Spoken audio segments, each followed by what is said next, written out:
Okay, here we are again. It is 7:45 and it is still 88 degrees Fahrenheit outside, which is Fahrenheit minus 32 divided by 1.8 is Celsius. Because Celsius plus 32 divided by 1.8 is Fahrenheit. Fahrenheit, so 88 minus 32 is 56 divided by 1.8. It's like 30, low 30s, because 56 divided by 2 is 28. So it's like low 30s in Celsius, which is very hot for 8 o'clock at night. I have a timer set also, because I was making marinara sauce. That's one of the reasons why I was a little late today. And it is still, or it was when I set the timer, still way too hot to put in the fridge. So I had to wait, and when the timer goes off, I'm going to go check it again and see if it's a little cooler so I can stick it in the fridge, because I don't want my crock pot cracking, because that's an expense I don't want to pay. But despite the fact that it's 88 degrees Fahrenheit outside at almost 8 o'clock at night, I have the AC on, and I shaved my face today, so... And I have cold water. So I don't think I could be much happier about my current predicament. I mean, I could be streaming this outside in the heat, which would be just... well... it wouldn't be very bearable, because there'd be bugs and there'd be heat all over the place, and probably my Switch would be humid and not working particularly well. But... I mean, I wouldn't be sweating all over my couch, which obviously would happen. Let's see who's here. Long preamble aside. Pat is here and Chris is here. Hello, how's everybody doing? Yes, this is the Burb. The Blorb? Something like that, yes. The Plague Doctor mask. No, I actually think the title screen is one of the best parts of the game. Did I mention, by the way, I don't think it's playing right now. Did I mention that the main theme of Pokemon is something that you can hear on this title screen? I think I mentioned it previously. You can hear it on this title screen. You want to know when you can hear it? After you beat the entire base game. You know, when there's no content left. If you turn it on, only then you can hear the main theme. Why? Who thought that was a good idea?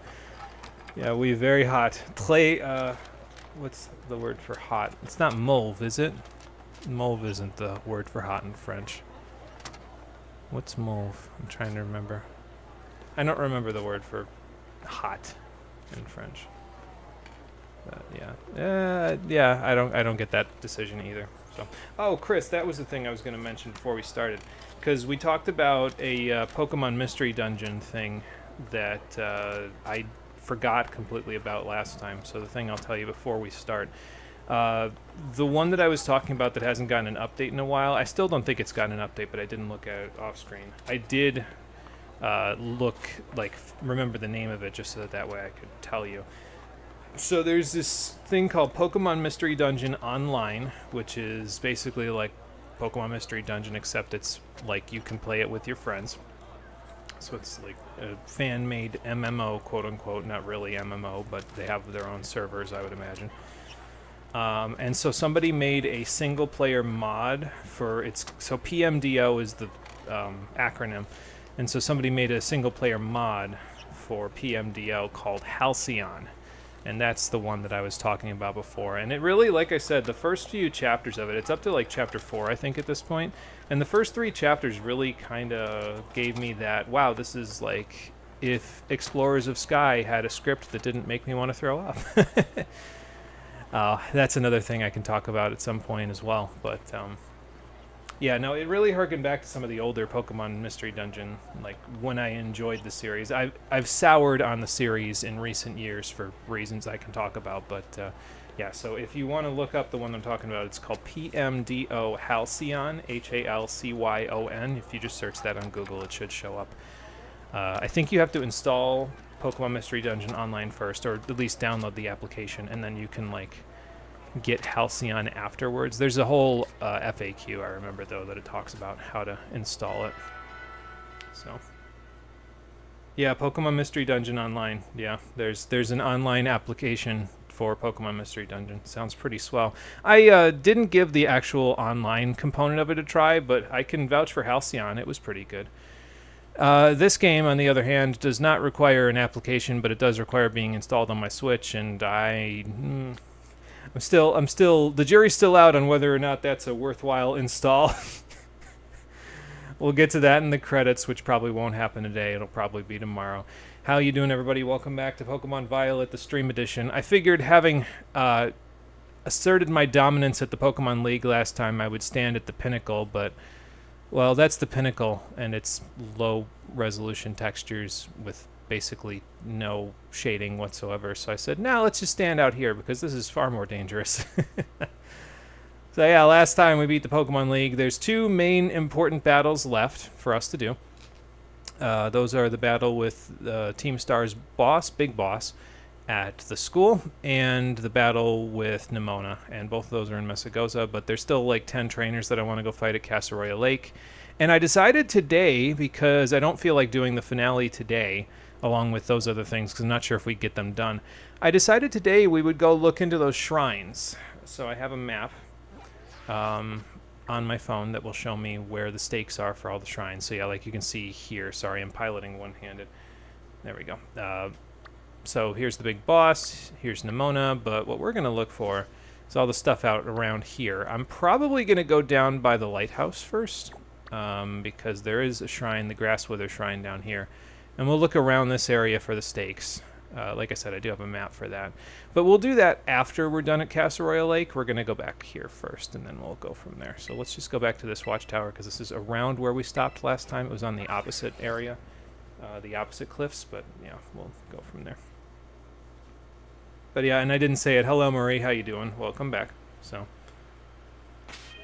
don't either. Just watch the old SGDQ speedrun of Rabby Ribby. The ability to beat the freaking game in less than 30 minutes is mind-boggling. Wow, that's pretty quick. I don't know exactly how long the game is normally, but 30 minutes is still a pretty quick speed run. So, story in PMD games is real up and down. The Ranger games had him beat there. Yeah, it's just like I've tried several times replaying Pokemon Mystery Dungeon Explorers of Sky in recent years, and every time I try to replay it, like, the guild just gaslights the ever-loving hell out of you for the entire game, and that infuriates me as an adult, because it's like, okay, why am I taking this? I'm going to go work somewhere else.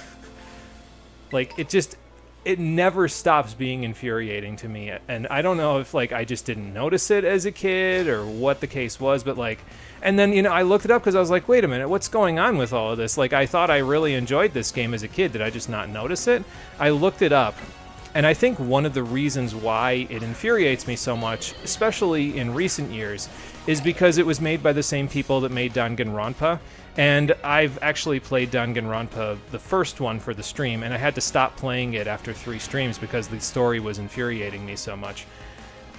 So I said, oh, no, you know what? That makes sense. If the same people were writing this as wrote Mystery Dungeon Explorers of Sky, I get it now. I understand where the fury's coming from. It may have retroactively interfered with my enjoyment, quite honestly. I don't know. But, like, it's like you don't think I'm gonna notice that this is what you're doing to me? Come on now. Trust me, you don't need to buy Ayano's merch. You don't need her gamer girl bathwater, sir. It's fine. You can take a bath by yourself without incorporating her bathwater into your bathwater. It's all good. Oh God, it's been 10 minutes and I'm already making a comment like that. This is going to be a good stream. And you know, I said I would look at the map to see where the trainers are. I didn't look at the map.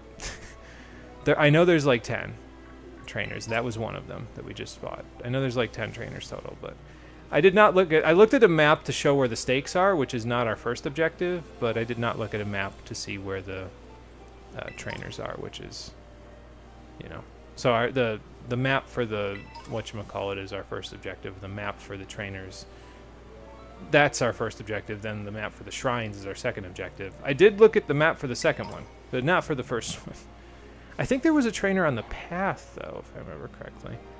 So I remember running into somebody near the path. Maybe it was that guy, actually. Maybe it was that guy, because I remember running into somebody on the path here on my first run through of the game, where I was like, oh, this guy's got a level 53 or level 50 something Pokemon. I don't think I paid like strict attention to what it was, but it was a level 50 something Pokemon, and I had Pokemon that were like level, 31, 32 at the time. The battle didn't go so well. So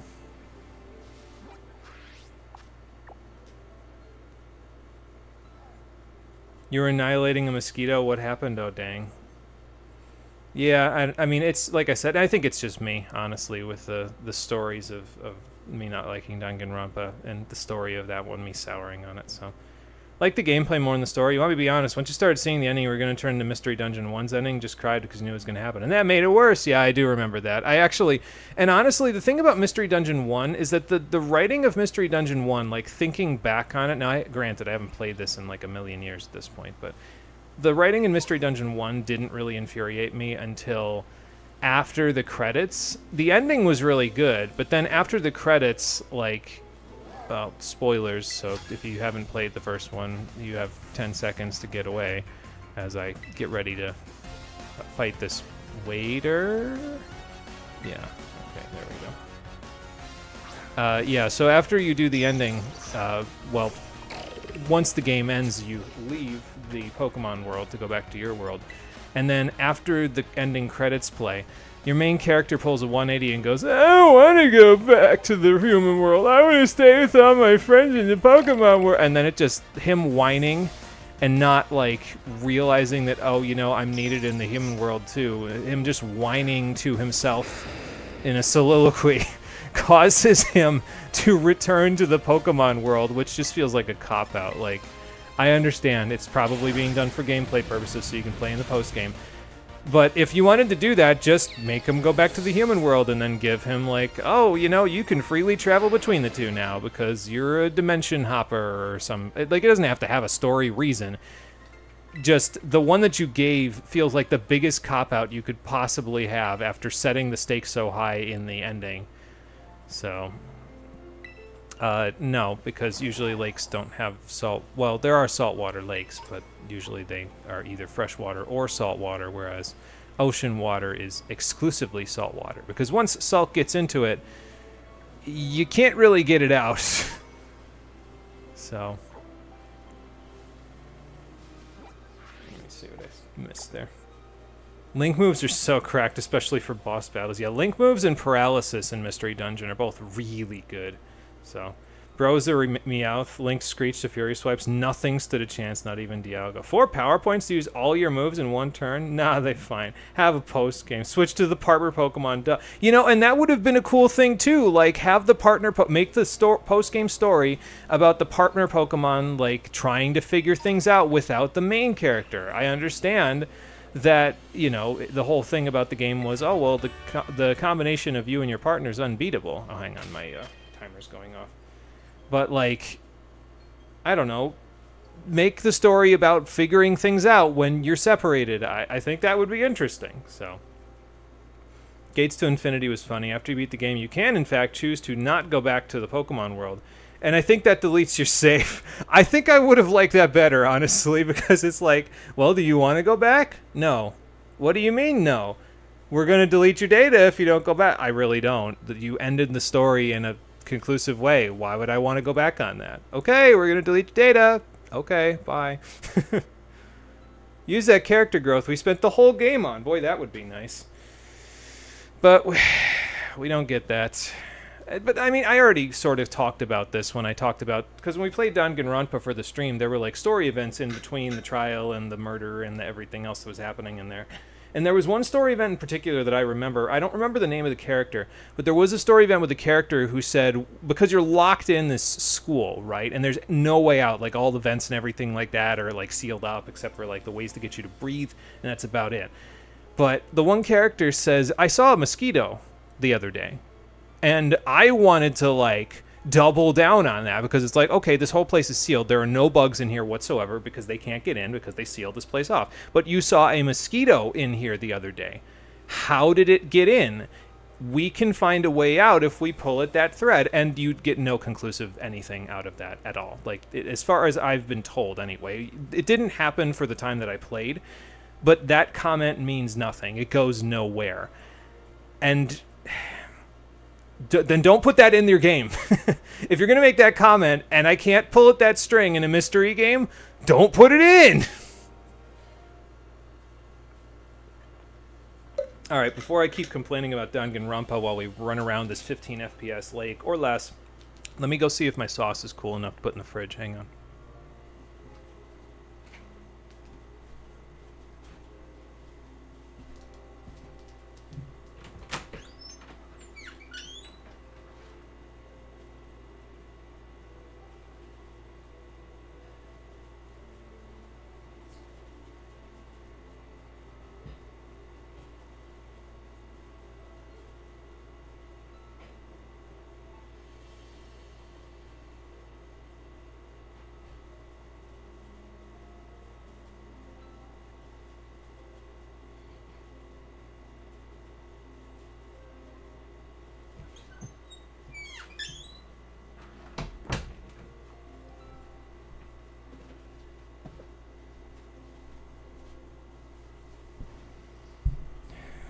Okay, it was cool enough to put in the fridge. So, where was I? Oh yeah, getting irrationally angry at Danganronpa. Save is deleted with the last thing you're told being that basically the world ended. Damn, didn't realize everyone was useless without us. Wow, that's kind of dumb, actually. Like, what the... We'll delete the world if you don't go back. Well, okay then. You know, instead of... I'm starting to feel like you're gaslighting me now, too. So instead of holding it over my head, I'm just getting out of here. Forget you. Like, if that's how you want to be, like, that's the thing with me, though, is, like, I think it's, I don't know if it's necessarily a me thing or what, but, like, when people threaten me like that, it doesn't make me relent, it makes me shut down. I just say, okay, you know what? Then do whatever you're going to do, because obviously I have no agency in what you're doing. If you're just going to threaten me with crap, then, like, why would I even get involved? Just do what you're going to do. Like, just get it done, because obviously I have no control over what you're going to do. So just get it done so we can move on from this place.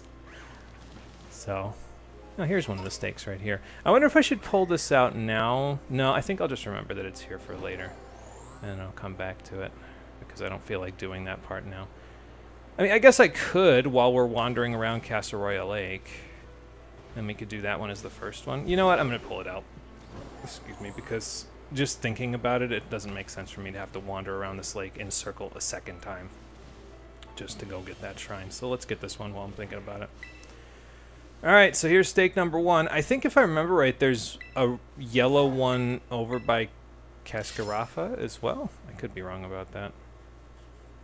Oh, okay, well. 1 down, 7 to go. Mosquito, relatable. Also on one of the characters when they were brought... Also, on one of the characters when they were brought there. Smart kid. Oh, was it on him? I didn't notice that. I mean, it's possible that it was. Maybe I just didn't, like, register that. I do remember the smart kid, though. He's the one who was, like, plotting and scheming. And I was like, he's going to be a bad guy later. I pegged some of the stuff, like, immediately they were doing, though, because the one character died almost immediately by getting viciously stabbed by like 1,000,000 spears that came out of nowhere.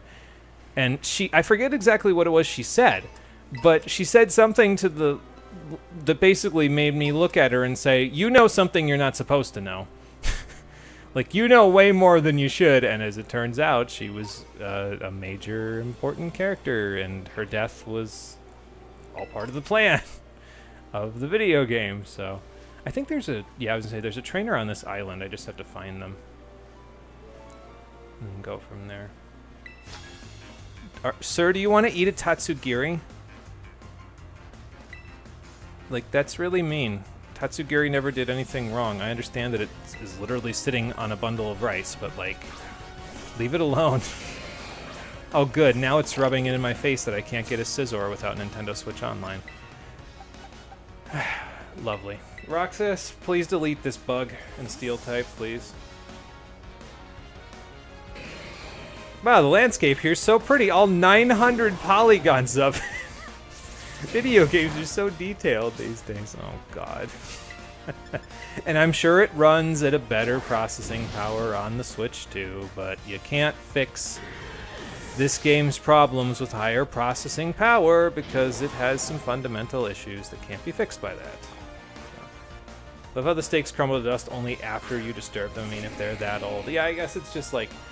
It's like how you're not supposed to pull... Like, if you get stabbed, you're not supposed to pull the stabbing implement out because it makes things worse. So, and it's kind of like that. We're making things worse by pulling those out of the ground.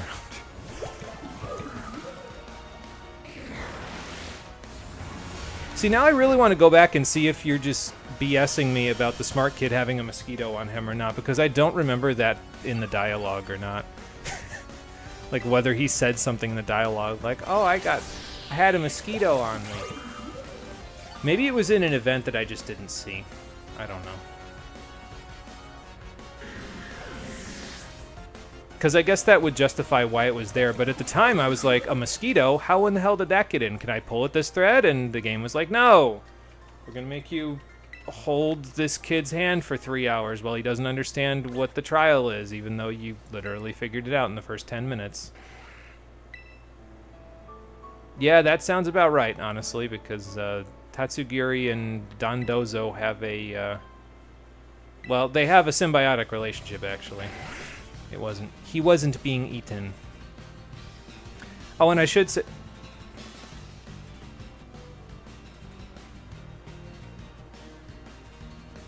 I'm gonna look where he's looking. He's staring out at the ocean. Longingly.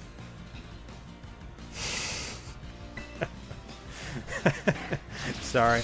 I can't get over that Scyther just has, like, attention deficit in this game. Oh, God. You know, I'm gonna catch attention deficit Scyther. He's funny. I want to catch attention deficit Scyther. Why not? He's probably gonna break out of this, but that's okay. Just because he literally was at the red level of HP that he needed to be at in order to be exactly, like, in catch range, so... Going to bed in a few minutes. Just wanted to say that Danganronpa only actually gets good more than halfway into the first game. Oh my God. How could you bear to play what I played for half a game before it gets good? That's atrocious. Sorry to anyone that likes Danganronpa. I just remember my experience with it being not good. And I definitely wouldn't wait for hours and hours for it to get better. Like, holy man. Scyther, sorry, you gotta sit in a box. Well, I mean, you don't have to sit in a box by yourself. Let's stick you in here with the rest of the shiny Pokemon and Galarian Meowth. Because you're a bonus. You're a treasure all your own because you're something I chose to catch after I was done catching things. Oop, that's a Tatsugiri. Not a treasure. Is that a Dondozo trying to scale the waterfall behind me that I just saw? Well, he's not really scaling it so much as he's just kind of hanging out on the edge. Like, the force of the water is not enough to move his 500-pound body.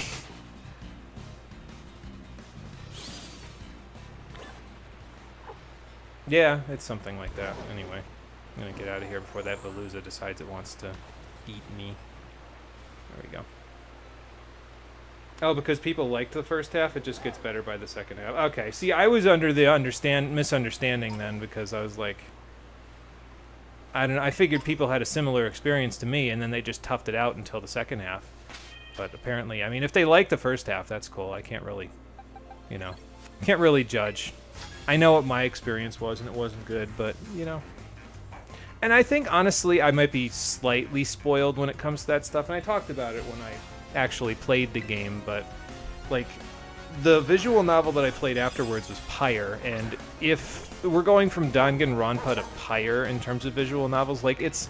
And I understand, it's really difficult, because Pyre is an indie game, so they have a little bit more, like... They have a little bit less restrictions when it comes to schedules and all that other sort of stuff that, you know, they don't have as much company oversight because the company's just trying to make the one thing. But like, it was like apples and oranges, you know what I mean? Like, every single line of dialogue in Pyre was something that you could pull at, basically. It was like, okay, well, there's a central mystery, but every line of dialogue fed into that mystery in some meaningful way. So, I don't know. It was like, okay, listen, after playing that, I'm spoiled. I can't play most other visual novels without them having that level of detail, you know? That was why I was kind of surprised when Slay the Princess actually appealed to me despite being a visual novel, because I was like, I really hope that this has the same attention to detail levels. And it did, to be fair, so that actually really helped it maintain that level of enthusiasm from me, you know? Only encounters with it are, crossovers, usually involving 6 or more fandoms. Avoid these fics like the plague these days. Okay, so like in fanfiction and that sort of stuff, yeah. I haven't read that. Does this cloister really only know, like, the moves that it would know if you evolved it immediately? Because that was, like, Leer and Tackle, right? Yeah, I haven't read fanfiction in years and years and years. I wrote some of my own for Final Fantasy Crystal Chronicles way back in the day. We're talking like 2009, 2010, before I started this whole YouTube channel. But, yeah, that never really took off. It was a good writing exercise, but it didn't really take off. So I said, you know what, I'm going to go do something else. So. All right, Marie, take it easy. Good night, off on Friday, thankfully. Well, that'll be good. Take some time for yourself on Friday, and do some research on free yoga so you can see if it works out. Yep. Danganronpa did a crossover with One Way Heroic, specifically the Mystery Chronicle game. Don't understand how the MC would survive a game where you go right and fight for your life. Yeah, I mean, if we're talking the same main character, he was kind of well, I don't want to say a lost cause, but you really needed to hold his hand through that first trial. I do remember that because it was like the one character who was basically like his mentor person was effectively just tutoring him through the process. She was like, that's right, this is how it works, now keep up. And it's like, okay, but why can't I just play as her? She knows what's going on here. I don't need a character that makes me feel like I'm in the world. I need somebody who knows what's going on so that they can kind of help me, because then I can learn from them and they can learn from me. So, although I probably didn't want to have a character that was like a player stand-in in that particular case, mostly because I wasn't having a good time with it. So, you know, how many trainers have we fought now? Let's see. 1, 2, 3, 4, I think. Yeah, 4 out of the 10. We found one of the tough trainers. And I think the other tough trainer, if I remember correctly, is on Sokarat Trail, which is up there. So, we'll get there in a moment.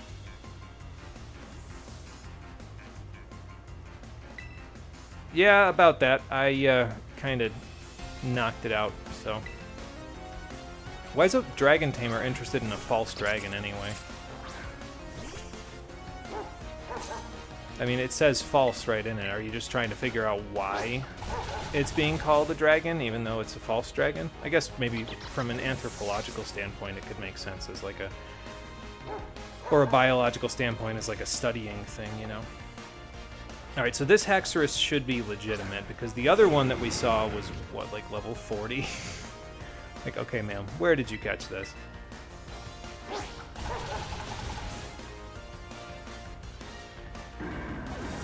What if Nico one-shot and the Princess and Sonic the Bloody Hedgehog and the Batter from Off and Madotsuki and some random JRPG guy you don't know the name of were in Danganronpa? Just chaos. Wait, that's just Zero Escape.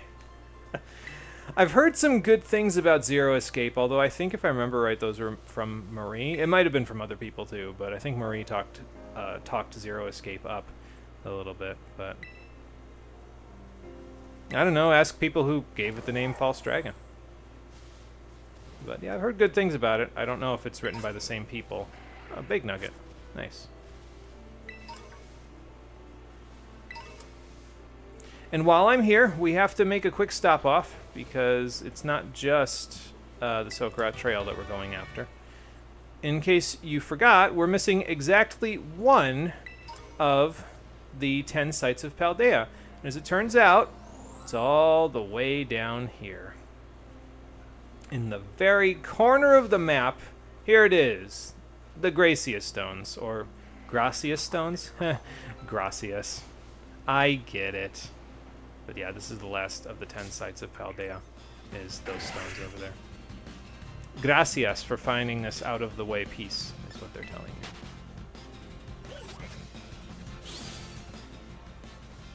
you. Alright, bye, Scyther. I'm leaving. I'm going to Sokarat Trail now, where your brother Heracross is. Okay, so, suddenly it's autumn. Don't know what that's all about. It's probably just different types of grass growing around here, but it's like a... just the shift from one to the other. I mean, like, look at this. Like that, I don't know that that happens in real life. Also, the shadow makes it... So there's a shadow on this, but it just makes this grass look like this grass, which makes me wonder if this whole area just has a lighting effect on the grass, so that they wouldn't have to model different grass. I don't know. I guess it's one way to do that, but, you know. Okay, and I should probably also look for stakes while I'm up here. Oh, there's a fall form sawsbuck. Nice. Minecraft biome blend 0, none. Yeah, don't get distracted with Zero Escape talk, Marie. Sorry, I didn't mean to keep you from going to sleep. That was what I was curious about. So. Zero Escape is just Saw until the sci-fi elements kick in, like, bruh. Yeah, and honestly, you know, it seems fair. I think when it came out, the Saw movies were starting to get really popular, so I'm not really shocked by that. You probably have Sturdy, so let's do a Leech Seed first. So you can head smash me for 100 damage, and then I can get some of it back, and then get the rest back next turn. Or you could just miss both your head smashes. That works too. Although he might have had Rock Head this whole time, and that was why he was using Head Smash multiple times, because he could. Pretty sure Sudowoodo gets Rock Head, other than like that and Sturdy are its two abilities. Okay, so Houseplant and Roxas are the two that need the experience at this point. Roxas needs a Hyper Potion, the Captain needs a Hyper Potion, just because I don't feel like going back and healing at this point while we're doing the loop-de-loop here. So, and I should also be looking for stakes while I'm at it, so I'll see if I can find a few. I think there's one near the thing. Like near the actual shrine, which is right over here somewhere. There's also a Bulldoze TM all the way up here. I don't know why you'd come all the way up here just for Bulldoze. Like, I guess it's because Earthquake isn't available on the world map, but I don't know, I'd be putting something else up here, like, I don't know, what's another ground type TM that they could put here? There's already a few Earth Power TMs, so I don't know if that's a good one. But so what are you doing up here? You can't pretend to be a tree if there are no trees. But yeah, the shrine, I think, is right down there.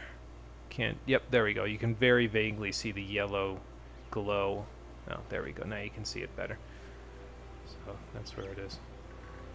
Just need to find the other stakes. Now, I don't have the map open currently, but I could just get it open if I want to really just go looking for the stakes. They're not going to be, like, immediately visible, though, from this distance, because there's probably a draw distance between them that keeps them from being super noticeable.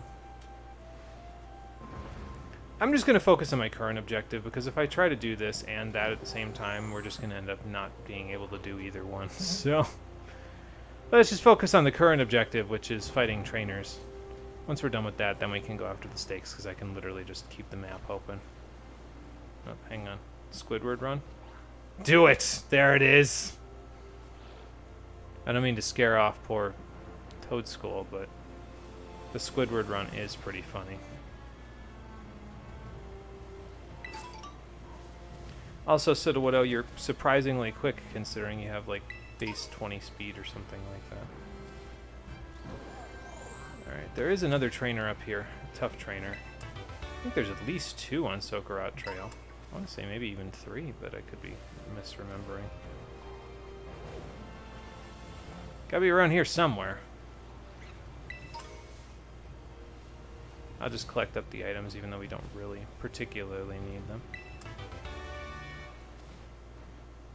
Oh, there's one of them right there. I knew you were around here somewhere. Do you use mushroom Pokemon, ma'am? Ma'am, are you okay? Have you been infected by the Myconids? Did the Cordyceps get to your brain, like the last of us? Gonna get a hyperfixation on this for a day or two, ain't I? There's zero escape, it's no use. Astonished by your attention to detail in this game, considering it's almost like you have a guidebook open. I have a map in the background, like I said, but it's not like... I'm not looking directly at the map, I'm just trying to... I try to pay as much attention to these things as I can, because I feel like sometimes when people, especially for this game, the problem with a lot of the, like... Oh, I'm getting focus punched. The problem with a lot of the walkthroughs that you see of this game is that they came out on the first, like, 3 days of the game being out, and people beat the whole game within those first 3 days. So, like, a lot of the walkthroughs that you see, people, like, they don't pay attention to things because they have to rush through the game so they can get the whole walkthrough out in the first 3 days to maximize their viewership. I don't have such handicaps needed for me. I'm not doing this for the views, I'm doing this because I want to rail on the game. So I don't need to worry about that, and because I don't need to worry about that, I feel like it only makes sense that I should be paying more attention to these things, you know? Am I going to get spored? I might get spored. I'm just going to Fire Punch and hope for the best. I'll probably get Earth-powered, actually. Okay, never mind. I won't get anything because Toadstool is dead from that one. So, the very best of us. The only one left, so if you're the only one left, you gotta be the best. There are no rankings left. Roxas, just keep gaining experience. You're pretty good against everything here, and I mean, I guess if you get spored, that's fine. I'll just switch into Houseplant and Hyper Voice from there. We can give you a full restore when we're done, because it's not like we're gonna need all of them. So. Oh, looks like everybody's 64 now except the captain. Alright, we can switch the captain to the front beyond this point. Is there a The Last of Us X Pokemon thing? 15 feels like something would have, oh, it feels like someone would have made this joke with Paris before. Looked like a 15 for a second.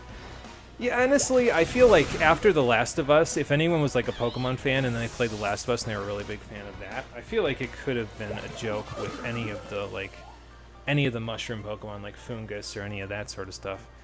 So I would imagine, so... Yeah, I noticed, ma'am. Were you hunting for, like, mushrooms in the forest or something? Oh, okay. Fair, I guess.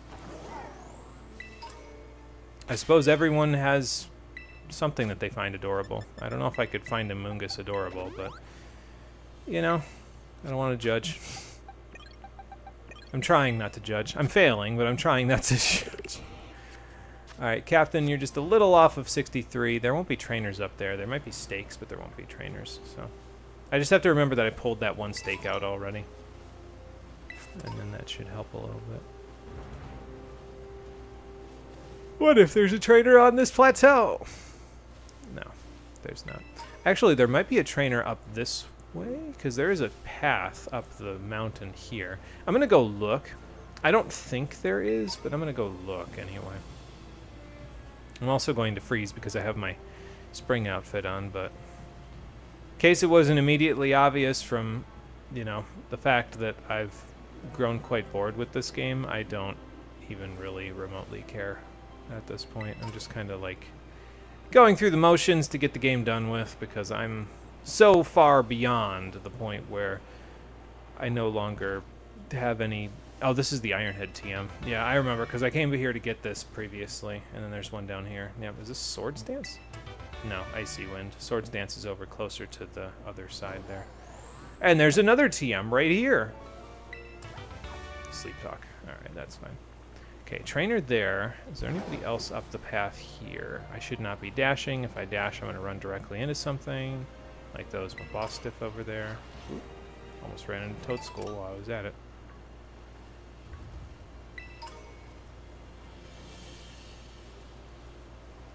Well, there might be somebody over here. Let's go take a look. Like, closer to the shrine, maybe, because it just feels like weird for them to have just this whole big trail out here that's just empty. There's just nothing. Like, I don't know. That just feels wrong to me. You've got all this open space you could do something with.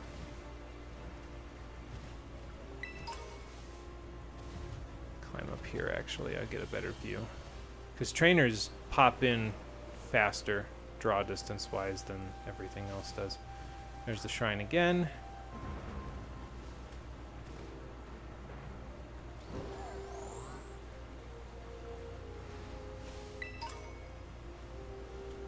That's a Lurantis, not a trainer, with hot pants on.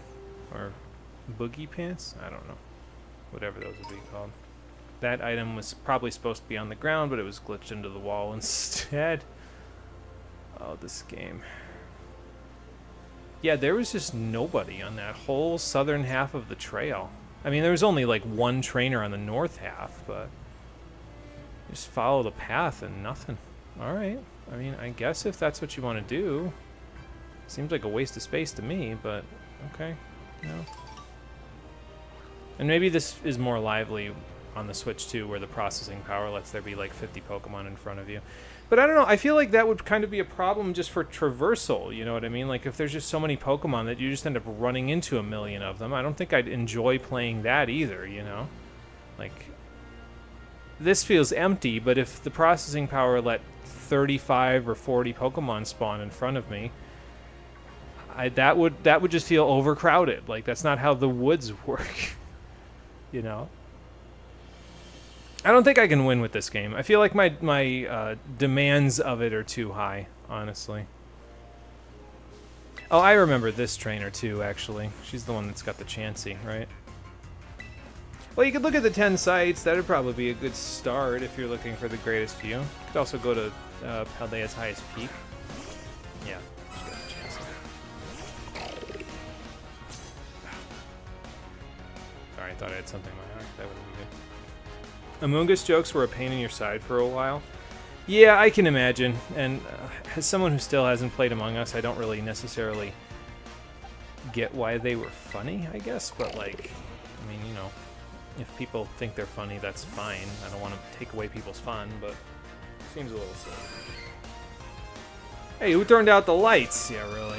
And, you know, I should probably go back to the school now that it's nighttime, although, like Marie said, and I actually checked it off screen, you can just go straight to the school even if it's daytime, and they will just automatically make it nighttime when you go to the schoolyard to have that event happen. But since it's nighttime now, maybe we'd be better off going back to the school and just taking care of that event.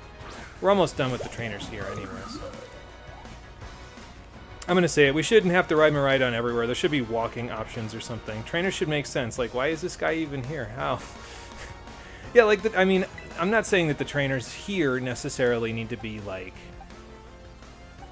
There doesn't need to be a ton of trainers up there. It just shouldn't be empty, you know what I mean? Like, they should have trainers up in that direction. But they should be there for a reason. Like, they should be researching the ruins, or... And I guess that the chef over there made sense, because the chef is going where the mushroom Pokemon are, which is on Sokorot Trail, generally speaking. But, like...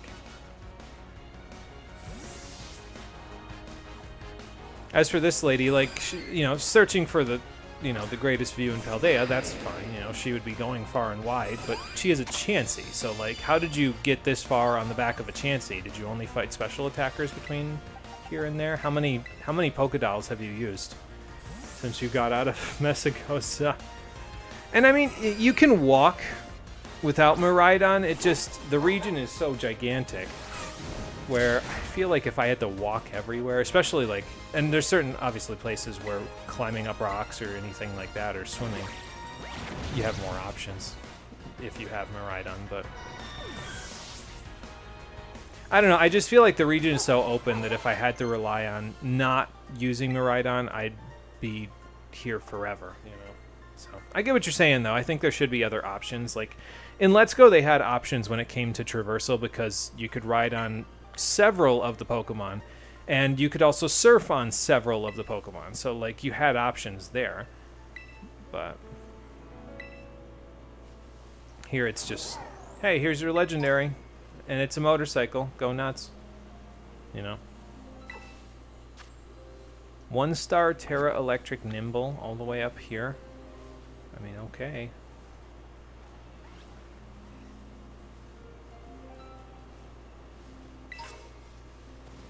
There's some Ice Terra shards. For whatever reason, they're not on the mountain. They must have fallen off the mountain.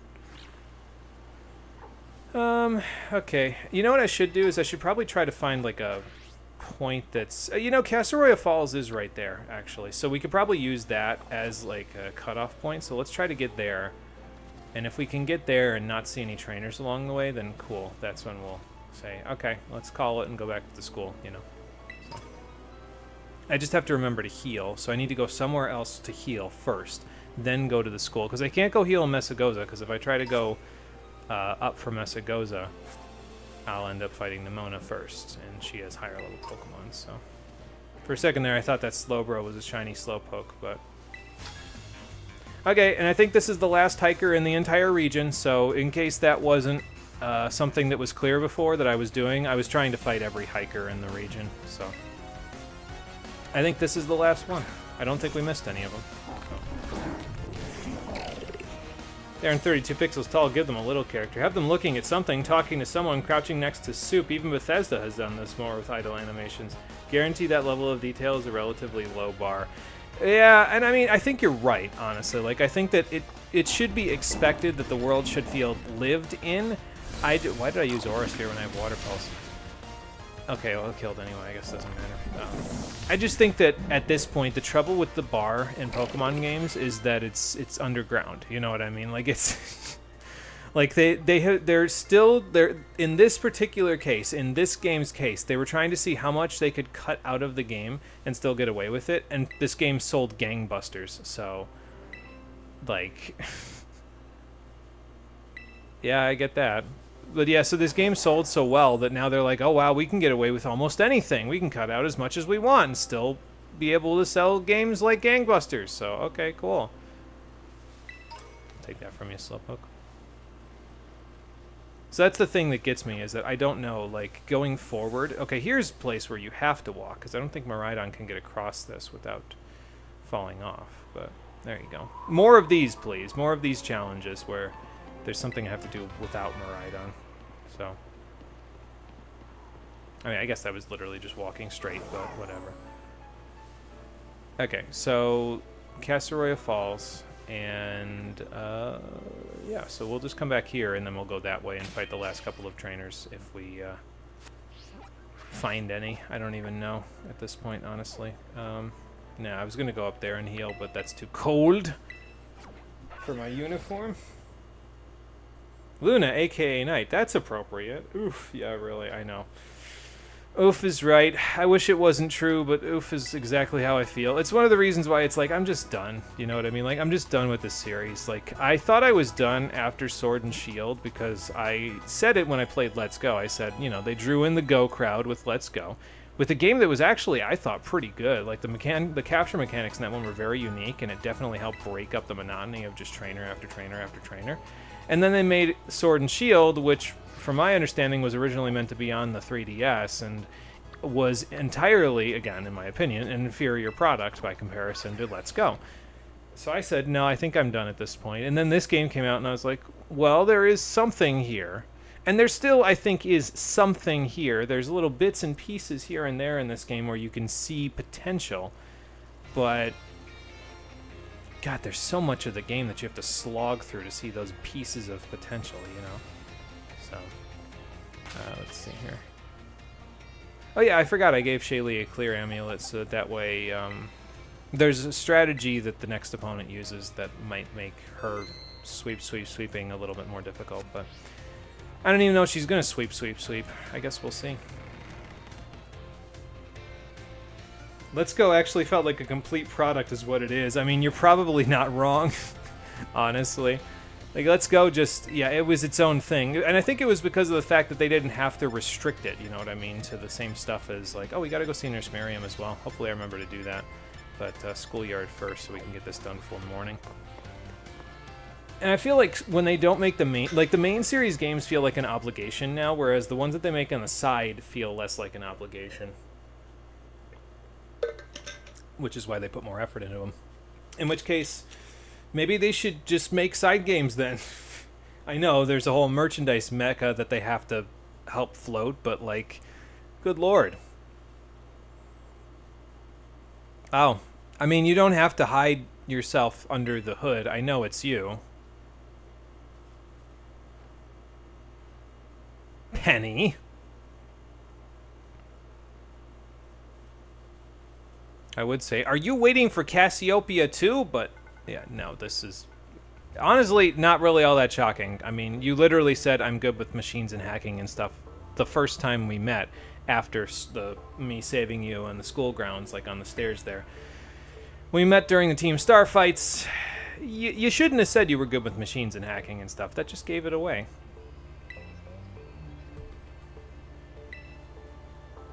Uh-huh. I mean, you didn't have to tempt me. I just like beating up goons. It's fun for me. When you say tempt me, it makes me feel like you're trying to use me. I don't have a good track record with people using me.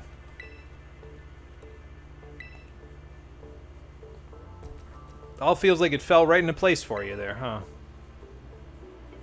You want the team to live on? Like, listen, okay. I understand, it's your baby, you made this whole thing, so you feel a little bit personally attached to this whole responsibility, but the team literally has caused students to be truant for a year and a half, Penny. Like, just put it to bed. Move on to the next big idea. Like, come on now. This is why Nemona's stuck in a rut, because she won't move on. Hi, Clive. Yeah, no, I figured. That's why I tried to give you ample time to get it done.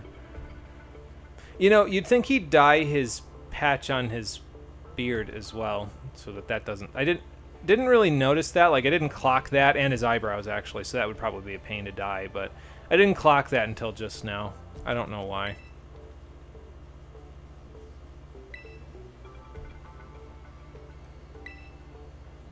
I mean, I guess they wouldn't believe us if we told them, even though I beat them up, so. All right.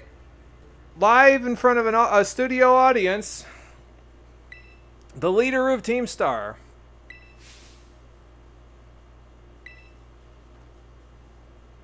So let's see what kinds of crazy, uber powerful Pokemon she's using.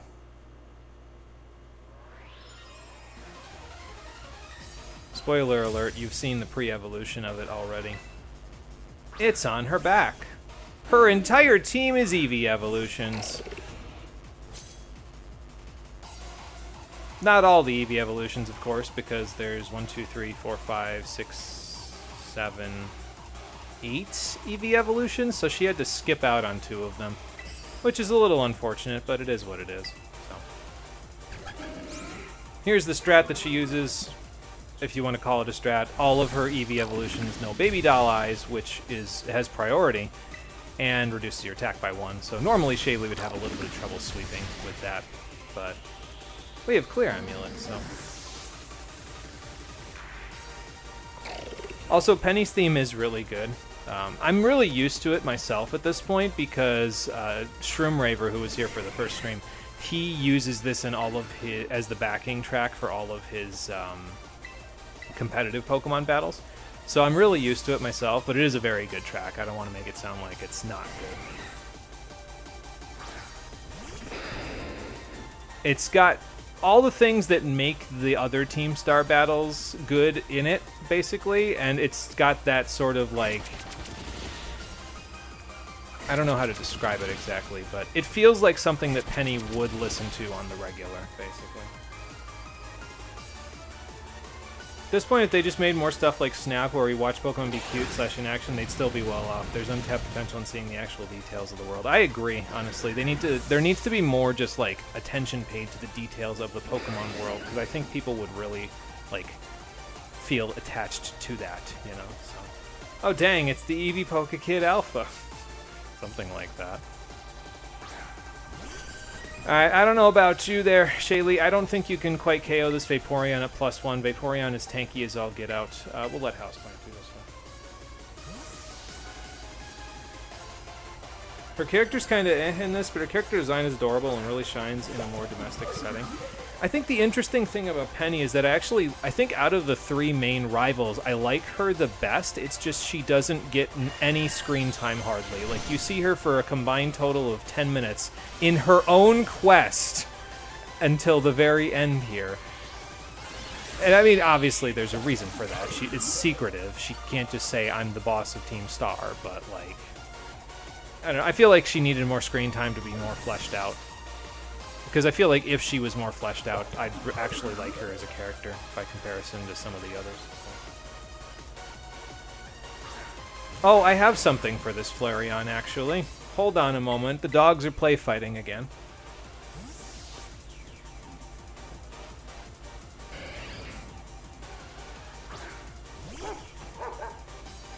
Use Flare Blitz on this, my well-baked body. Knew that ability would come in handy at some point. Does Stomping Tantrum do more at this point? That's 150. Body Press might do more now that I got the defense boost. I'm going to use Body Press. I guess it doesn't matter because Baby Doll Eyes. Well, actually, if this is based on my defense, not my attack, we might still do massive damage. Yeah, that's pretty good.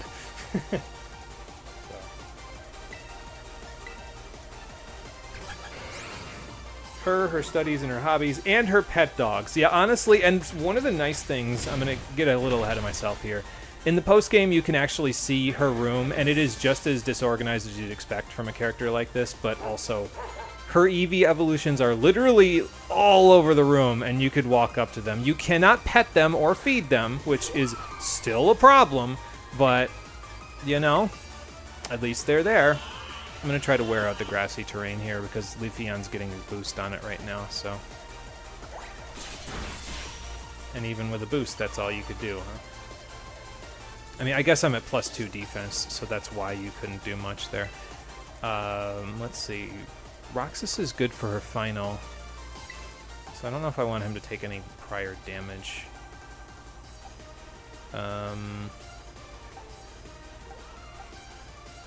I'm going to go into Yukiko now that the grass is gone. I think she can probably hit with a super effective hit and then go from there. Pokemon forgets how much we love the simple idea of hanging out with Pokemon. Like, me in Campsite, like, they ain't enough. Yeah, I know. It's just, I think they could get away with more of the Pokemon are just fun to hang out with type of a deal, you know? Like, and I'm not asking for, like, a Nintendog but Pokemon, but I think more of the ability to hang out and watch them be cute. Like, it gives the animators something to do as well, because then the animators can make, like, cool, cute animations of having the Pokemon just do silly things, you know what I mean? And just seeing them organically part of the world, it gives you that warm feeling, you know what I mean? Like watching dog videos or cat videos, you know? Like, that's just the impression that I get anyways. It's like that, basically. Pokemon, that's kind of bad wording. Game Freak / Nintendo. Yeah, like the actual companies that are behind the makings of the games, yeah, rather than Pokemon itself. Because there are developers within Pokemon's, like, development that see the potential there. Otherwise, they wouldn't make games like Snap. But, you know. When your corporate overlords require something, you have to take a knee or get run over. So. How much is this Moonblast gonna do? It's not very effective, but it's still a Terra boost from Sylveon, which is pretty strong, so. Yeah, that's about what I expected, honestly.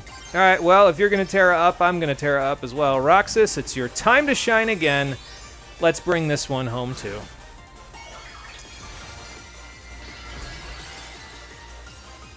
I gave him a Poison Barb off-screen. I think I changed around a few of my items off-screen as well, because I realized, like, I mostly send him out to do Poison Jab, quite honestly. I mostly send out Houseplant to do Giga Drain, so I gave them items that would help them do more damage with the moves I mainly use with them. So, and, like, look at that. That's almost a one-shot, and with the Poison, that's it, so. Alright, cool. I feel like this happened once before. You know what? Actually, it did happen once before, now that I think about it. Talk about serendipity. You remember the first time we got Terra and the princess KO'd the opponent's Pokemon with a Terra-boosted Ember that got a burn? Like, the truth genuinely is stranger than fiction sometimes, because that was full circle.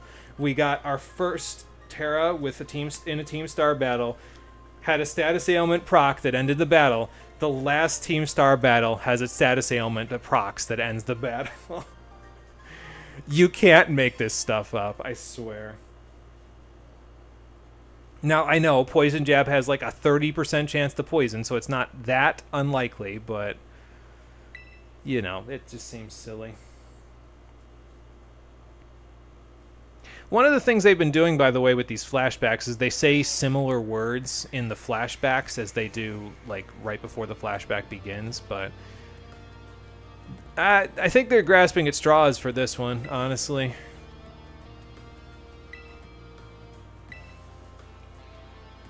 I was going to say, well, the team kind of caused a literal shit show for the school, so I don't know if it's a good idea for them to stay together. True, but the school won't see it that way, though. Yeah, and maybe you guys went a little too far with it. Well, I mean, you have somebody who's dressed up like a ninja, and somebody dressed up like a pro wrestler, and somebody dressed up in Charizard high boots, so, you know, I'm surprised that they're still on school grounds, considering this apparently happened a few days ago. Like, usually when stuff like this happens, the school suspends you temporarily, and you can't, like, even go to the school until that's done. So, oh boy.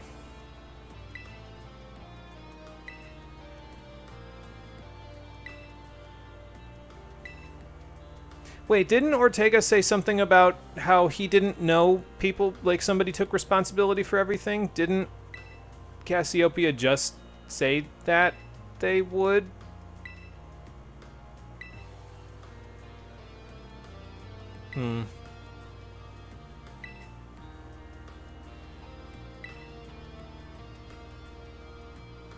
Oh, BB is Big Boss, okay.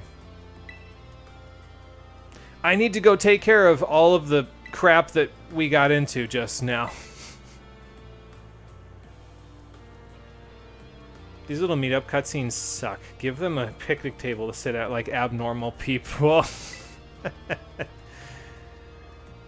They always just meet in a circle like that. I mean, I guess it's fine, you know what I mean? Whatever, but like, it would have required more animations for them to put in the game, for them to be like, hey, have them sitting at a table and arguing with each other.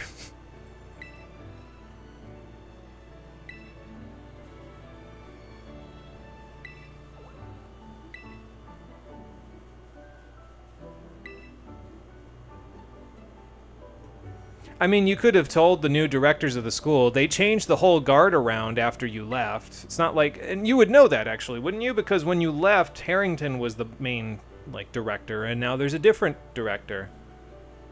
That's not what I meant.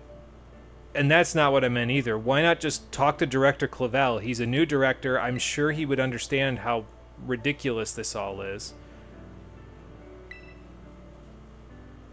I mean, okay, I guess. I hope you all take school code as seriously as this.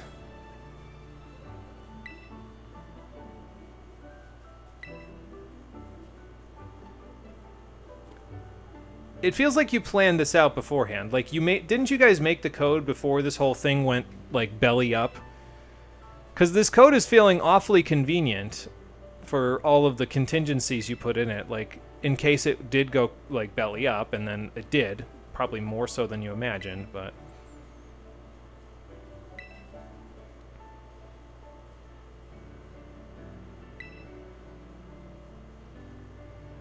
No kidding, they seem to think the same of you.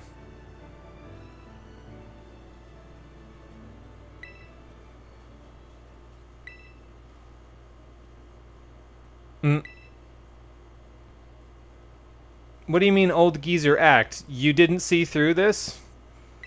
Yakuza reveal! Wow, he took that off in one jump cut. Like, there wasn't even a flash this time, it was just bang, camera change. Wah, wah. Who was gonna listen to the director of the school? Not the kids, that's for sure. They just idle animation there. Yeah, yeah. It just seems kind of lifeless. I mean, I guess I expect it at this point. You know what I mean? Because lifeless is the name of this game. But I don't know.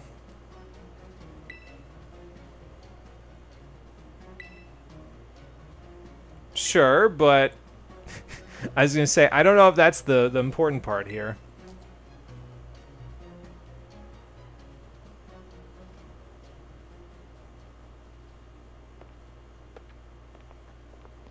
Finally get to meet in the flesh, hey, big boss?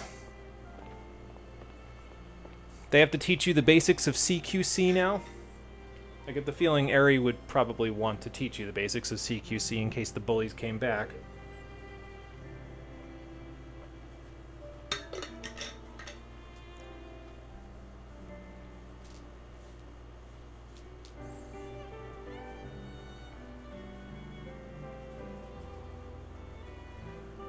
All right, Ortega, we get it. You like her. You can like you can slow it down. Keep it in your pants, kid.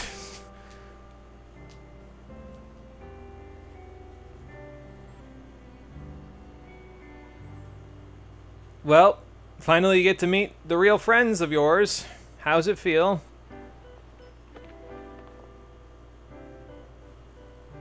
Well, I guess they all at least get their little animations in. Not that you see any of those outside of this cutscene besides Ares, but, you know.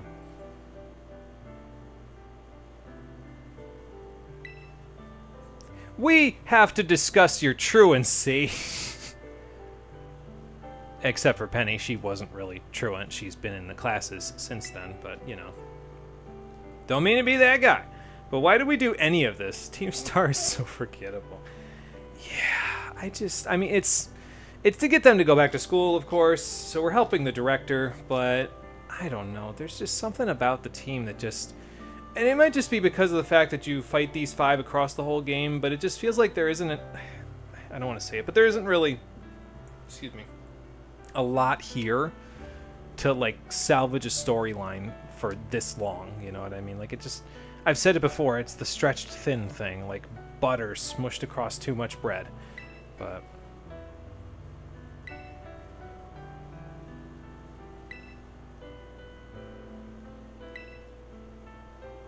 yeah, that was probably for a reason there, director.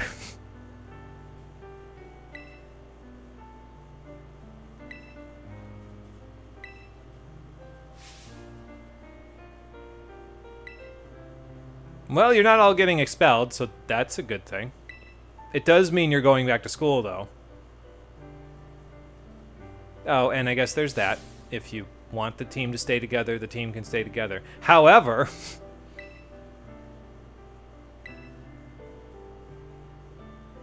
I don't know if betrayed is the right word. You were only looking out for them as their big boss, so... There was that, too, yeah. Yeah.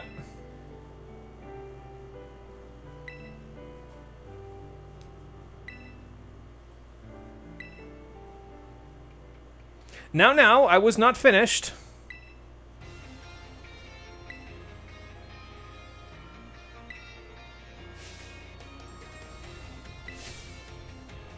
Yeah, you guys did in fact do all of those things, didn't you?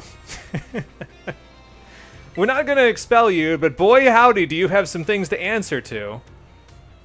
Oh boy.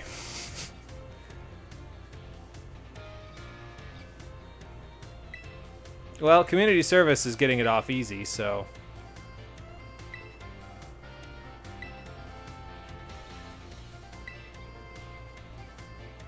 So I suppose this sort of makes sense, right? Because, like, this is the best way to handle this scenario. You have students that are basically being truant out in the world, but they're in one place being truant all the time.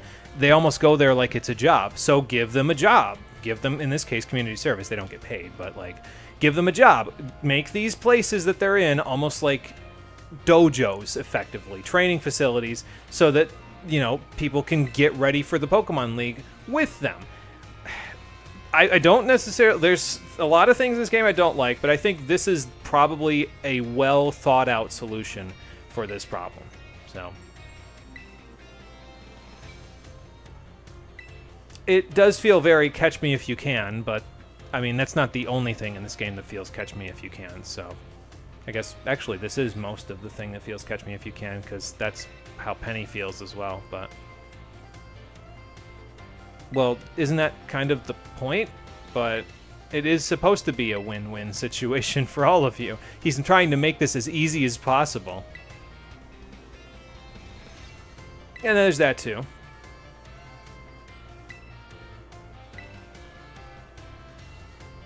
I suppose all's well that ends well, then, huh? I think it sounds like an awesome way to do things, for what it's worth. I was gonna say, you don't have to defend yourself anymore, Penny. You have friends, you have the school, you still have Team Star. You didn't have to give it up, even though it has hurt a lot of people. So, yeah, it's like midnight. We should all go to bed, actually. Okay, I still gotta go see Nurse Miriam anyway to finish her stuff, so... We're a region-wide hall monitor. Yikes. Yeah, there is that, yeah. Oh, they stick me right in my room. Okay, fair enough. Stop! You violated the law. Pay the court a fine or serve your sentence. Your stolen goods are now forfeit! I've played that game now, so I could actually make that reference like I played that game, because I have. It says stop by the director's office, but he's not in the director's office. I'll go to the nurse's office first, finish that event, and then go to his, so... Club activities. It is a university, after all. Yeah, and I suppose that's fair. You know, might as well have some club things to do.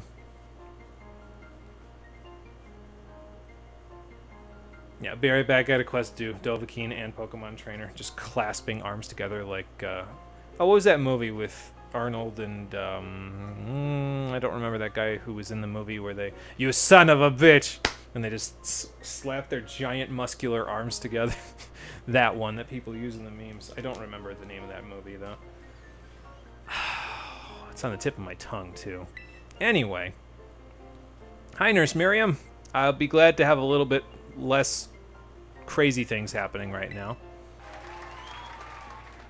Where did that audience just come from? Congratulations! Well, I'm glad I could inspire you. I mean, I feel like you probably still should have done it yourself, but, you know. Well, yeah, you had to pass a certification exam. Don't discount your own work. It's all good. Glad I could help. And for talking to her a few times, you get 10 max revives. Oh, yeah, I suppose that would have required them to put in actual effort in making more of the school later on, so... Or withholding a... Honestly, if they withheld a health class until the post-game, would people go to it? Like, I just... Having done all the other classes, I don't know if I'd go through 8 more classes in the post-game just because it's Nurse Miriam's class. Sorry, I bumped the mic filter. There we go. Yeah, I don't know if I'd go through 8 more classes. I mean, I'm happy for her, but I don't know if I'm that happy for her. Alright, director's office. Let's see if he's in there. Oh, my Arceus, they have audience cues. Is there going to be a laugh track or something the next time I trip and fall on my face? We're not going to find out because there's no tripping animation in this game. Yeah, it's all good, director. Yeah, I don't think expelling them was the right move. It probably would have just caused the cycle of bullying to start up again at this school, so I guess I'm glad that it didn't happen. Come on in. We were just talking about you. I think this is the scene I was talking about with the Catch Me If You Can stuff. Hang on. We'll talk about it here in a second. Makes you think that. I mean, you were the big boss, but... Oh, Penny, don't tell me. I embezzled league points to give to Jimmy there. I embezzled those from the Pokemon League. Penny, come on! Like, you're already in hot water. Why are you boiling it with you in it? Oh. Well, she's pretty good, apparently. Actually, it wasn't really all that hard. I mean, You're gonna have to talk to Gita about this one, yeah. For what it's worth, I could put in a good word for you. Alright, fair enough. Hey, Conker, it's going good. How's it going with you there? Yeah, Futaba, is that you? Like I said before, I'm pretty sure they literally just looked at Futaba and said, we need this in our game. So, alright, I think now that the Baby Doll Eyes spam is done, we can give you back the Expert Belt. So let's do that real quick. Where did I put my Expert Belt? There it is. Okay, that's that. I'm going to hit all those new items as well while I'm thinking about it here.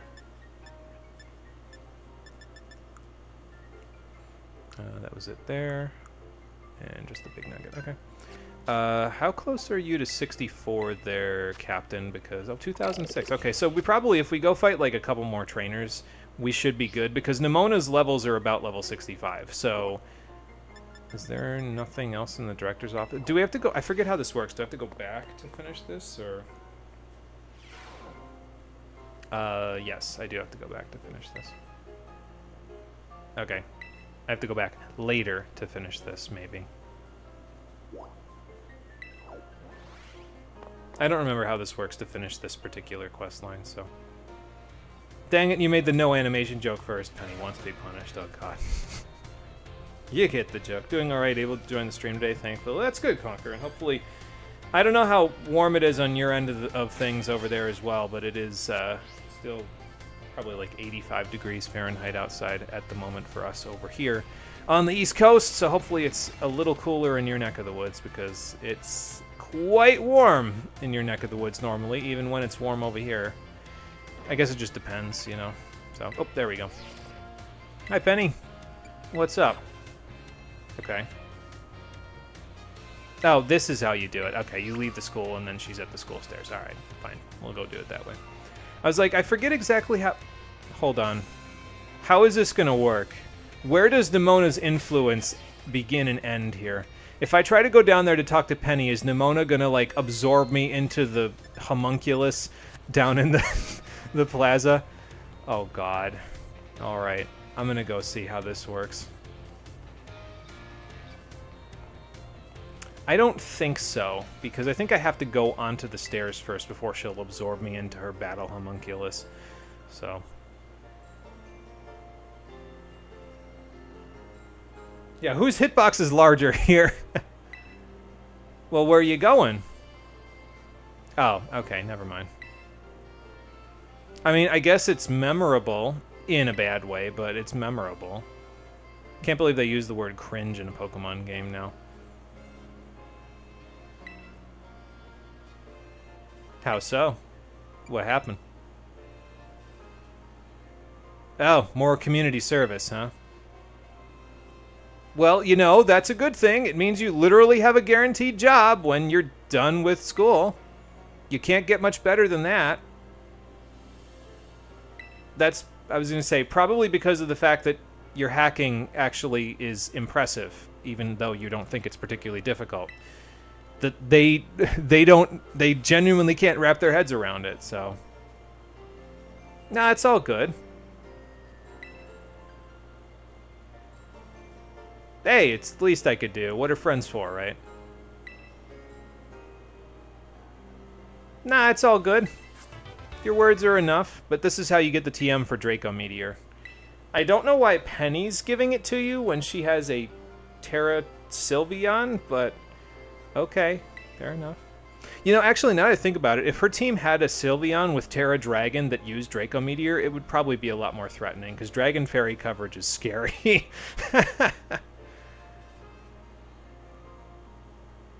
Well, yeah, I know that part, so I can think of a way you can help me, but I gotta get Nemona on board first, so I'll give you a call. See ya, Penny. I'm not saying the catchphrase. Sorry. But that finishes the second of the 3 storylines, so Starfall Street's now complete. If I want to finish Victory Road, all I have to do is go down the stairs behind me. And that's it. But, as I said, let's go back to Casseroya Lake. We'll get the Captain of 64 first. We'll finish the trainers there. We'll collect the final league reward from right here. and then we'll take care of the Nimona stuff. And after that, we can look for all these shrine stakes and go from there. Probably just spend the last hour and a half or so getting that done. If we don't get it all done today, that's okay, because all we have left after the Nimona fight is the final storyline. So I'm not super concerned about it, because the final storyline is a couple of hours, if I remember correctly. And that should be good. According to your phone, 77 Fahrenheit over here right now. Okay, that's a lot better than the, 96, I think it was, the last time you were here. Nimona losing the aura contest with Penny and not even being able to Riz she began Skibbity for real, fam. Did you say that right? I don't know. Honestly, I've heard the word Skibbity, or is it Skibidi? I don't know exactly.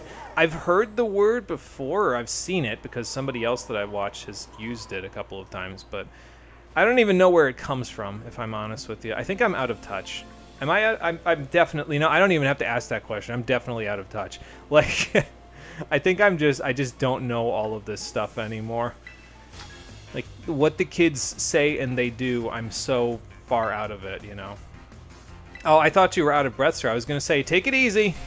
We'll have you sit down. We'll get you some water, or we'll give you a rehydrating beverage, which is literally just, if you're ever dehydrated, or somebody's is dehydrated, sugar, salt, and water. So take, I think it's 12 ounces of water, mix in a teaspoon, not a teaspoon, teaspoon? Half a teaspoon of salt, half a teaspoon of sugar. Mix it together and it'll rehydrate them. So, Spidops. I don't have a particularly large amount of fire, flying, or rock type moves on this team, do I? It's just water pulse. It'll take 2 hits and go down, I think. Or it'll take... Oh, I thought it was going to take 1. No. 2 hits is correct. Unless it hurts itself in confusion. I shouldn't have said anything, because now it won't. Yeah, I was going to say. Oh, my special attack, my mega launchers. Oh, well.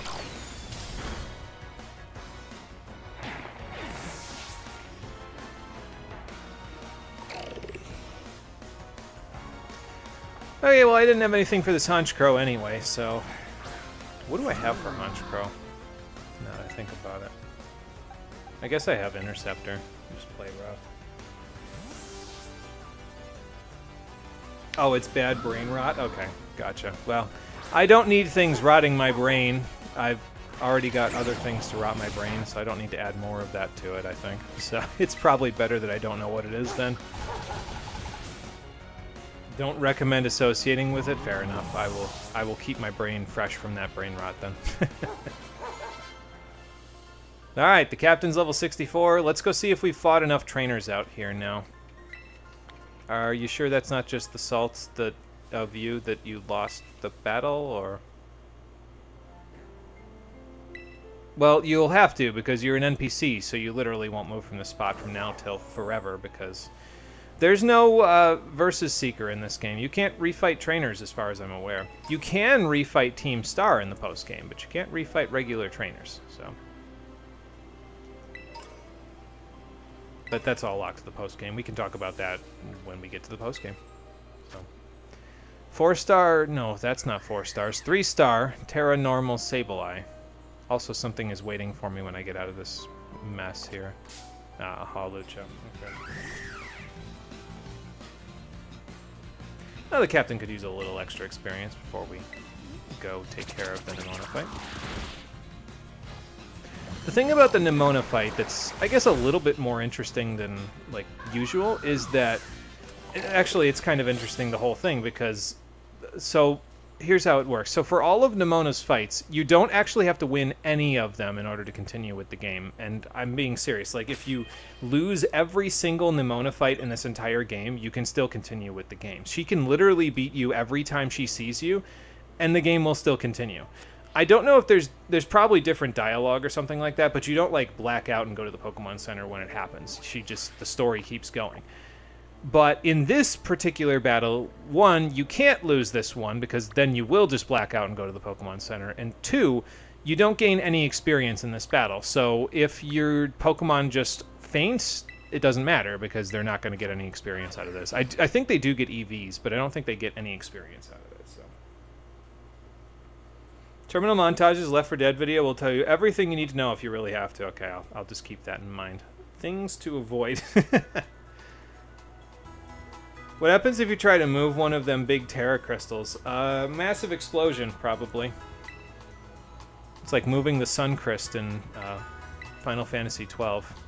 I'm surprised I haven't been making more 12 references, considering I'm playing it right now off-screen. Like, and again, like I said before, it's literally to the point where I haven't been able to put it down. Like, I just finished the Tomb of Wraithwall, and I've played the game for like 4 days on and off, basically. Like, that's a lot of content for me. I don't normally go that far with it.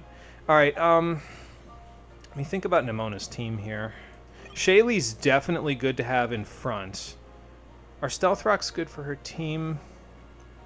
Not particularly, but she's going to lead with Lycanroc. And actually, if I give Shaylee the Choice Scarf, I can KO the Lycanroc before it sets up Stealth Rocks. Because I know it's going to want to do that. So if I give Shaylee the Choice Scarf, I can do that. Where's my Choice Scarf? It's here somewhere. It should have been down here, actually. Did I give it to somebody else? No, there it is. It's just stuck between the rocks and the power items. Alright, cool. Of course, the trouble with that is if I Choice Scarf Earthquake the Lycanroc, and then she switches in, she's got a Pokemon that is very resistant to ground-type moves, so might be a little bit of a problem, but you know what? I don't care. We're going to figure out what kind of a problem it is in just a moment, because here we go. We're going to go fight her, so... Nice. Yeah, Bidoof, use Rock Smash! Never have I seen such ruin impendent. No, none this large.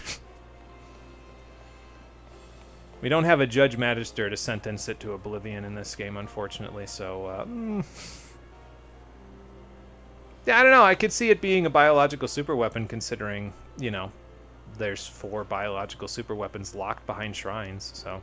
Hi, Nemona. I was just waxing about the Ruinous Quartet. You wouldn't know anything about that, would you?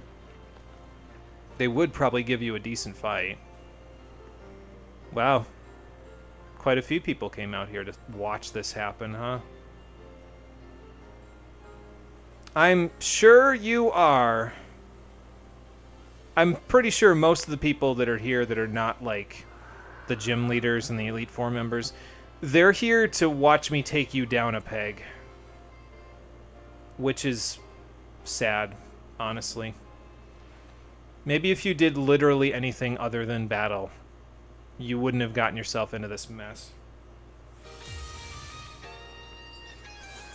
But we're all the way here now, and the people are back in 10 FPS again, so let's see this all the way through to the end, shall we?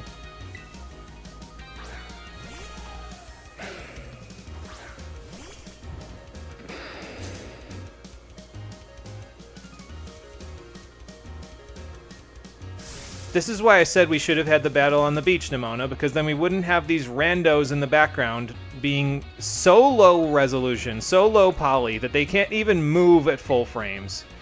There would have been nothing out there but us in the ocean. It would have been more personal. But no, we have to do things your way, don't we? I am, because I'm sick of this one-sided relationship bullshit we've got going on. Nemona, I don't swing that way. I'm not battle sexual. Do you think this Pawmot's gonna stop me? Do you think having close combat is gonna make a difference for you here? Just use another Earthquake. Choice Scarf. Beat the ever-loving god out of that Pawmot. I said it was a problem before because I said, oh my lord, Shaylee. Actually, no, it was Roxas. This thing has a family, but now I'm just pissed off. Yeah, as you can see, we're not earning any experience out of this, so... Can I KO a Goodra at +2 with Earthquake? I'm pretty sure I can. I'm gonna do it. Just keep this train rolling. The train's gonna come to an end in a second when she finally gets smart and actually throws out her Pokemon that resists ground, but... You know. There it is, Orthworm. So Orthworm has the Earth Eater ability, so this sweep is over. Put the broom away. We got half of her team down, though, so I'll take it. Let's see. Orthworm, fire and fighting type moves work pretty well. Captain, you resist steel. You have Aura Sphere. This thing has a lot less special defense. The flags have a higher frame rate than the people. That is sad, but you are correct. I can see them waving in the breeze, and that is actually true. Captain, please just get this over with. I'm sick of looking at this. I can see the Captain's sick of it too, because he got a critical hit. That wasn't necessary. We would have one-shotted the Orthworm anyway. Its special defense stat is like 65. Also, Orthworm is a lot smaller than I thought it would be.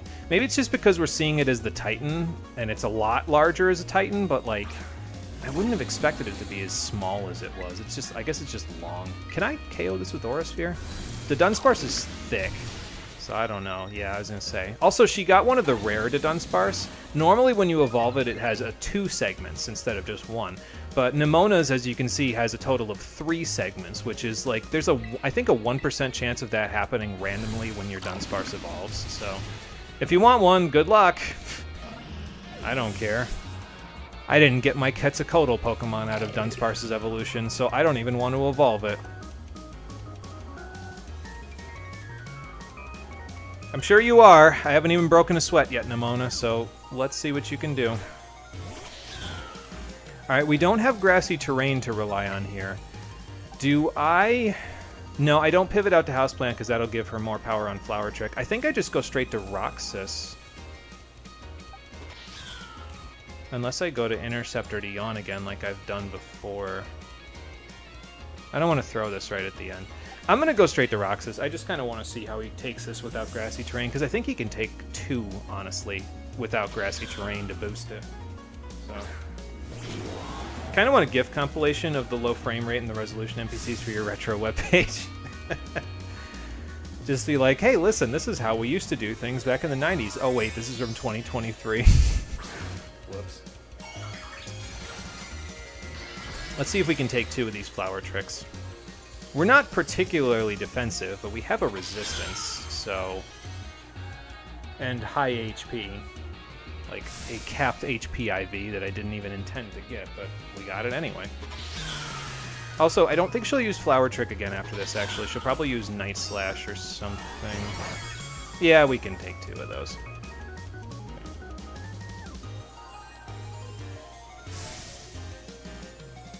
Nemona, that move always crits. Please stop patting yourself on the back. Not even harping on the game with that last one. If anyone knows, please tell. To get a GIF compilation for this? Yeah, I don't know. I've made videos, but I haven't made GIFs, so I wouldn't know how to even work that one, that gizmo. Have to ask someone more well-versed in it. Okay, Shadow Claw I can handle, too. And this should be GG. Poison Terra, Poison Barb boosted, Poison Jab. Yeah, I was gonna say, that's it. We're done here. Get that furry! Beat it up! Oh. Just so much animosity behind that Poison Jab, Roxas. What are you trying to say? He's trying to say he's sick of Nemona's crap just as much as I am. So, I thought the game froze for a second. It did not.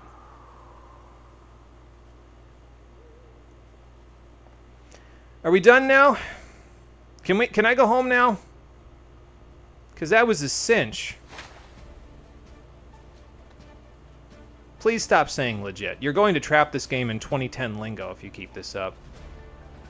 Also, I'm not the strongest out there. I can literally think of other trainers that have a higher leveled Pokemon than I do. I'm glad that you got it out of your system. Can you try something else now? So that you can feel this every day instead of only once in a blue moon. Whatever. It's finally done.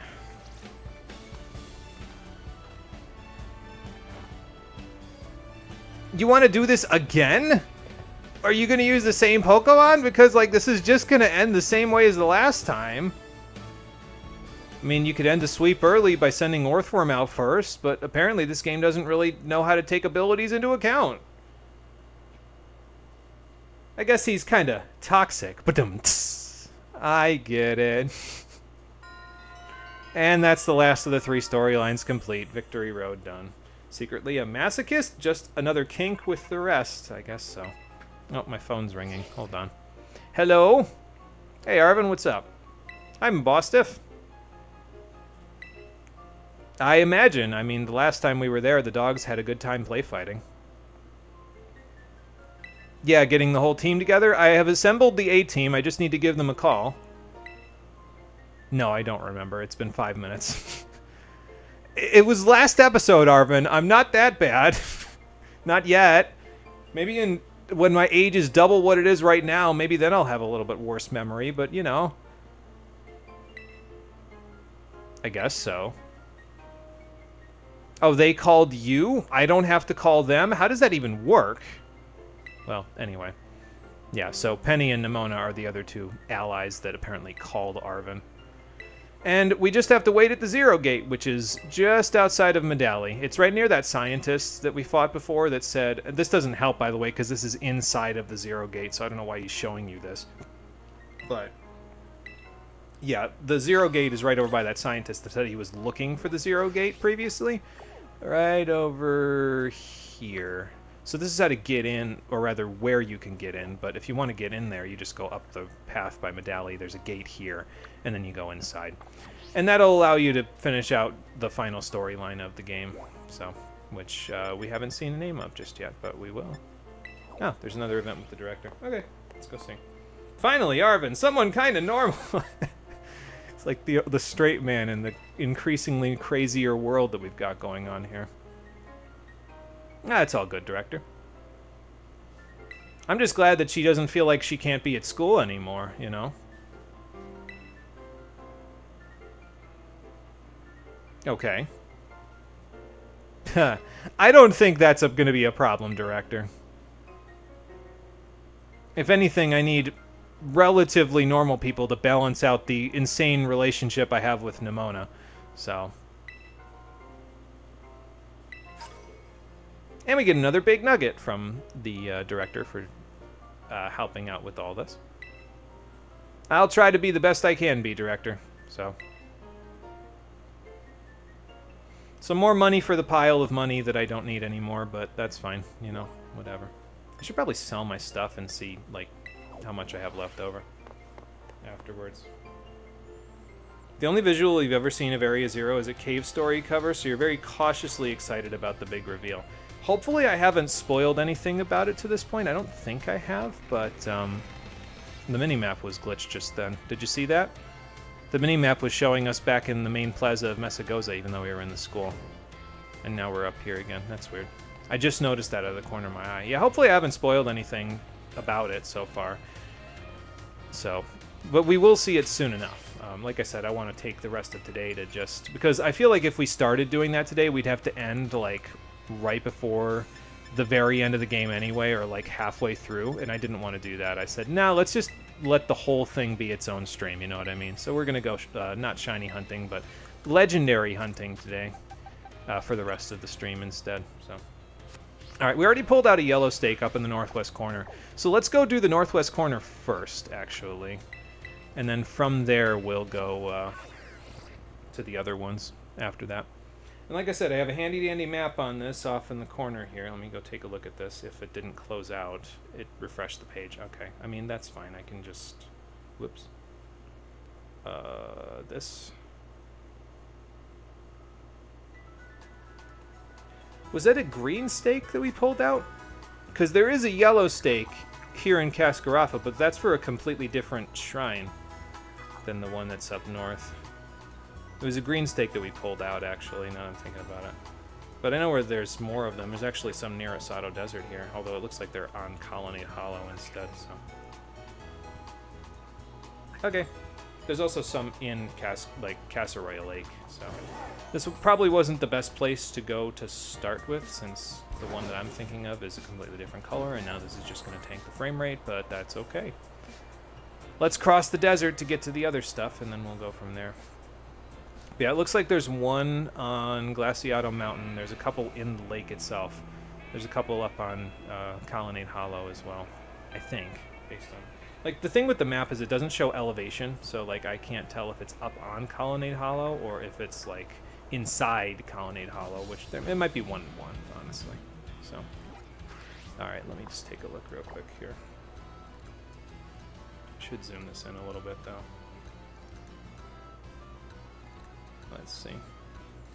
There's one like right here-ish, so that's probably the one that's inside of the hollow. And there's one probably on the outer corners of the hollow, so... Yeah, so this one's inside because it's not going to be like directly out in the middle of this 4 frames per second thing that's going on here, whatever this is all about. So let's hop down and see if we can get into the hollow. There we go. Let's fly another circle. There it is right there. So apparently this is a green steak. It looks yellow to me, but I mean, maybe I'm colorblind. I don't know. Hang on. Let me go up there so you can all see it. No, I can see the green actually, now that I look at it. It's like a light green, but I could see how this would be confusing for some people.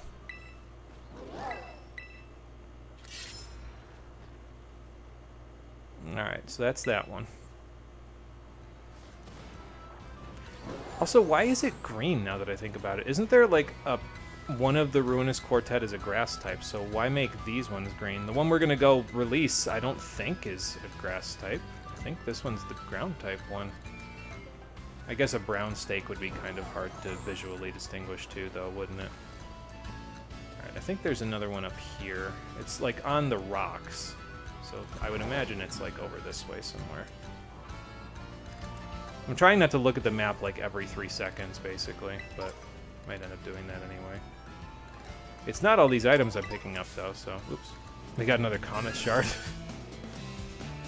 Looks yellow-green to you. Yeah, that's why I think I can see the green-ish, but it looks yellow, too, so... Maybe the yellow ones are just, like, really yellow. I don't know. I'd have to go back and look at them. We could have looked at the one in Casseroya, I guess, just to see, but... Hang on, let me just double-check this. I think I passed it. Let's see. It's north of this little circle thing here. So, right around here somewhere. It might be down from there, though. Like, it might be on a ledge in this direction. I feel like it should have been, like, just down there, but... Could be wrong about that. Hang on. Oh, no, you know what? It's probably right here. Because there's a cliff face. There it is. Okay, it's down further. Like I said, that's the only thing about the map that I have, is that it doesn't show any form of elevation. So, like, I can't tell if it's up, down, or all around on the map here, so... Oh, nice little glitch with the rock directly in front of me.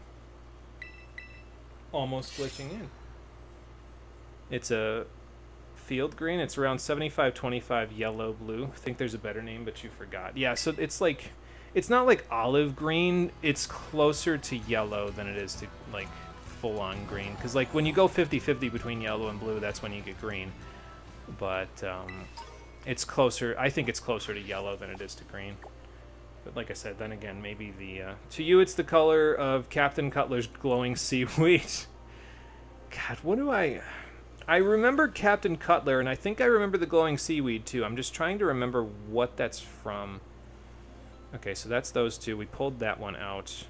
There was one over by the ruins near Sokarat Trail's entrance, but there's two in the middle of the lake, so let's go get those first, I think. So there's like one here-ish on this island, and then there's one on the actual island where the where we fought the last phase of the False Dragon Titan. So let's go do that. We get to go into 10 FPS Casseroya Lake one more time. Love that for me. I'm going to try to avoid it by going above it, by just clinging to these rocks like they're a life vest. Because for what it's worth, they kind of are. Oh, a Jolly Mint. That would have been nice to know. Oh well. No Dondozo. I'm not interested in jumping down there with you.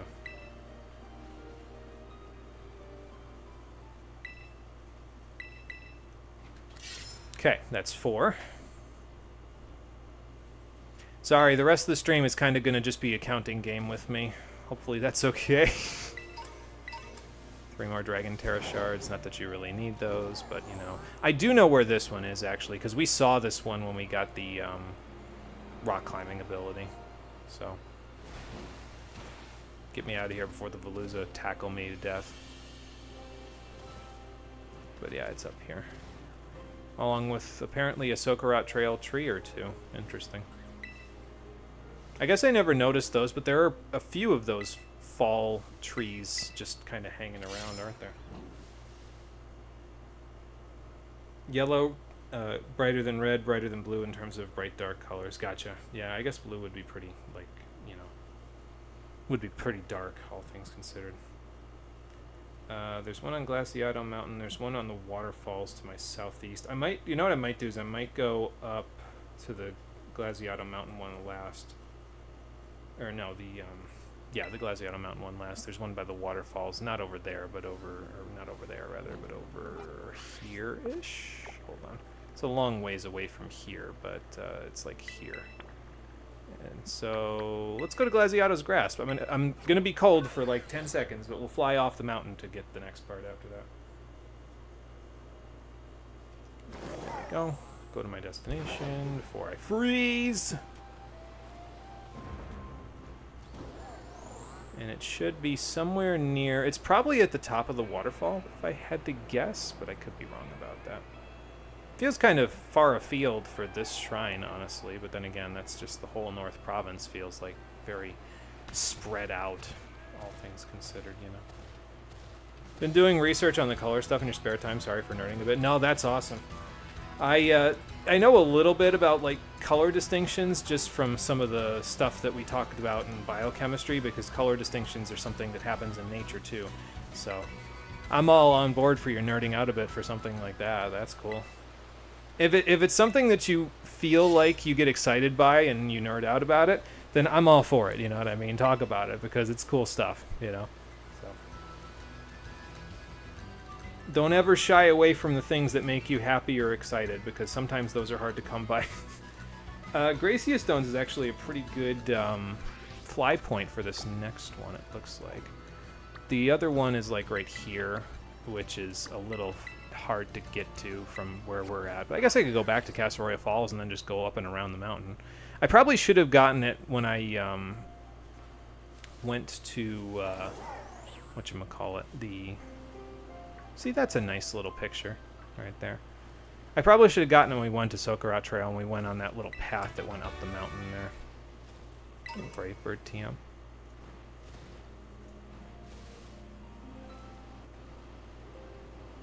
I like this little neck of the woods over here by the Gracia Stones because, like, nobody ever comes over here.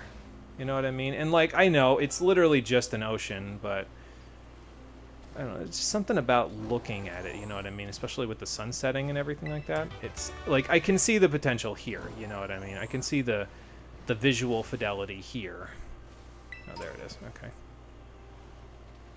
That sometimes it falls flat for the rest of the game. Yeah, Miraidon is literally standing in it with his chin. One more fun fact, though. Yellow is actually the easiest to see because we're adapted to spot it. People can spot a small flame from a distance of miles because of it. It's why caution lines are yellow instead of white.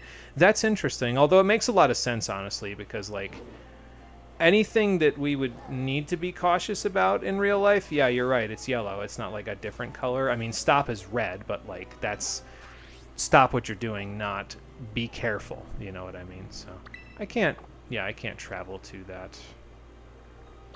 I'm going to go to Casseroya Falls, and then we'll go back the other way. I think it will be faster to do that than to try to go all the way through Sokarat Trail. And I mean, I think it's going to be slow no matter which way we go, honestly. But, like, we can attempt. I think the first time I came to Casseroya Falls, there was a group of, like, Krogunk and Toxicroak that were standing directly in the middle of the bridge. I was like, really? You guys are already trolls. You want to be trolls on a bridge now? Guys, at least it's appropriate, you know.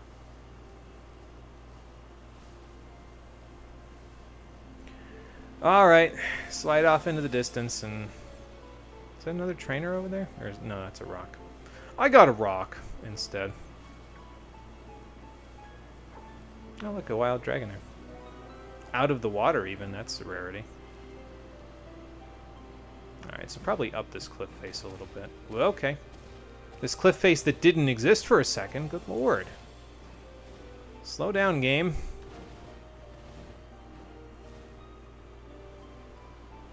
So this is where you've been hiding this whole time. You sneaky little bastard. This is the first time I have ever seen a Spiritomb in the wild in any Pokemon game ever. I have never seen this thing before in my entire life. Like, not in Diamond Pearl Platinum, nothing like that. Just this is it. This is the only Spiritomb I have ever seen. I don't know why it took so long to find it, but I thought it was a myth, genuinely. I was like, no, I mean, it's in the Pokedex, but I don't know if it's necessarily someplace where I can find... Here it is. Okay.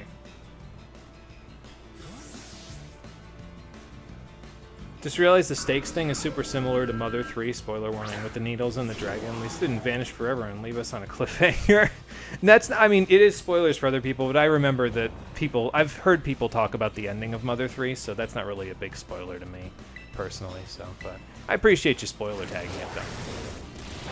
But yeah, they probably took some inspiration from that stuff, too, honestly. Like, there's definitely some inspirations that you can see in this game. I just don't know if they went far enough with their inspiration to actually, like, I don't know, make the game good. Like, okay, cool, we see you're inspired by Breath of the Wild. We see you're inspired by Mother 3. Make game good, please. Really figured would have found one in Diamond Pearl Platinum from the odd keystone. Yeah, I don't know. I don't think I ever found an odd keystone. I probably could have in the underground in Diamond Pearl Platinum, but I didn't really do a lot with the underground. Once I got the 2 fossils, I don't think I ever did anything else with the underground after that. So, yeah, but this is the first one. So, I think I've used a Spiritomb once in competitive previously, but I've never caught one for myself. So, well, that's neat at the very least, I guess. Is it a goated Spiritomb? Let's see. Didn't catch a Dusk Ball. Alright, Terra Dark typing. Special attack up, defense down. That's not very goated. I'll take it, though. It's not what I would have expected. Oh, wow. Yukiko's starting to... Do you remember how I said before that Yukiko was going to start gaining experience a little bit more than everybody else? Now, she's a little higher on experience points than everybody else right now, other than... No, even higher than Shaylee, actually. But she's gaining her levels a little bit faster. Or at least at pace with everyone else, which is making it easier for her to, well, you know, be higher level. The stake doesn't appear to be down here. There's a wild Jolteon. Well, the stake's got to be here somewhere. It's not down here. That's the cave. Ah, here we go. Okay. And is this the last one? I guess there's a message when you pull out the last one. It should tell me if this is the last one. Yeah, levitating Pokeball. Okay, yeah, here's the message. When you pull out all of them, you get a little ominous sound coming from the shrine. And the shrine is, as we saw, right here. Okay, cool. I think the captain would be a good one for this one. Now, the Pokemon that we're about to fight, so the Pokemon that we're going to fight over the course of this are called the Ruinous Quartet. Each one has an ability that lowers a stat of the all Pokemon on the field. This particular one lowers the special attack of all Pokemon on the field with its ability. So using the captain might be a little bit of a misnomer because it's like, are you sure you're going to have your special attack lowered? But quite honestly, with Mega Launcher, I don't even think it's going to be a problem. This is also the point where I should reiterate the fact that we're not going to be catching these Pokemon because I don't think bringing weapons of mass destruction to one of my teachers is a good idea. And she tried to hit me with the do it for the Pokemon bit, and it's like, no, they literally have nothing but malice in their hearts, so I am going to knock them out. If you want to catch them, be my guest. If you do accidentally knock them out, they will respawn, but we will literally never be coming back to these shrines after this. So, for all intents and purposes, these Pokemon will be put to rest by me knocking them out. We can let their malice finally, you know, not be locked up. It'll just be gone. So, alright, let's see what you've got.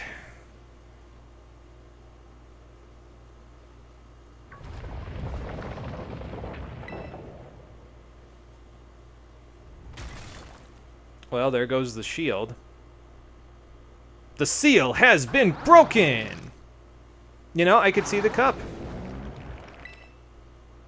It's a little banged up, but I could see the cup. Now for the legendary quartet theme.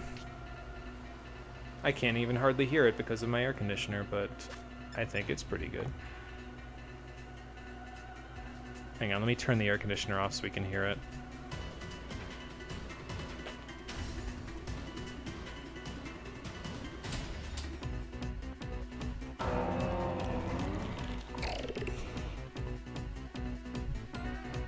There, that's more like it.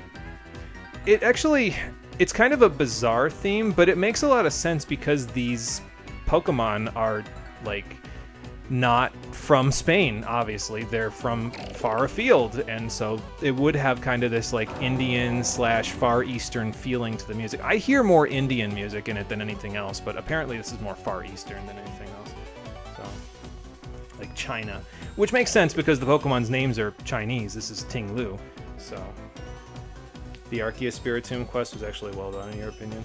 Love Jolteon. They're very friendly and excitable and prickly. I think the items found somewhere is an item ball or hidden item, despite having recently finished the Platinum playthrough. Don't remember where. Now just think about it. I think there is one you can find in the trees and Twin Leaf in the pond. Odd Keystone.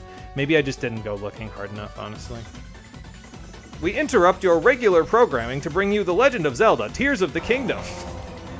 Oh, I haven't played that one yet, but I still got to play Breath of the Wild for the stream at some point. I only played the first couple of hours of that.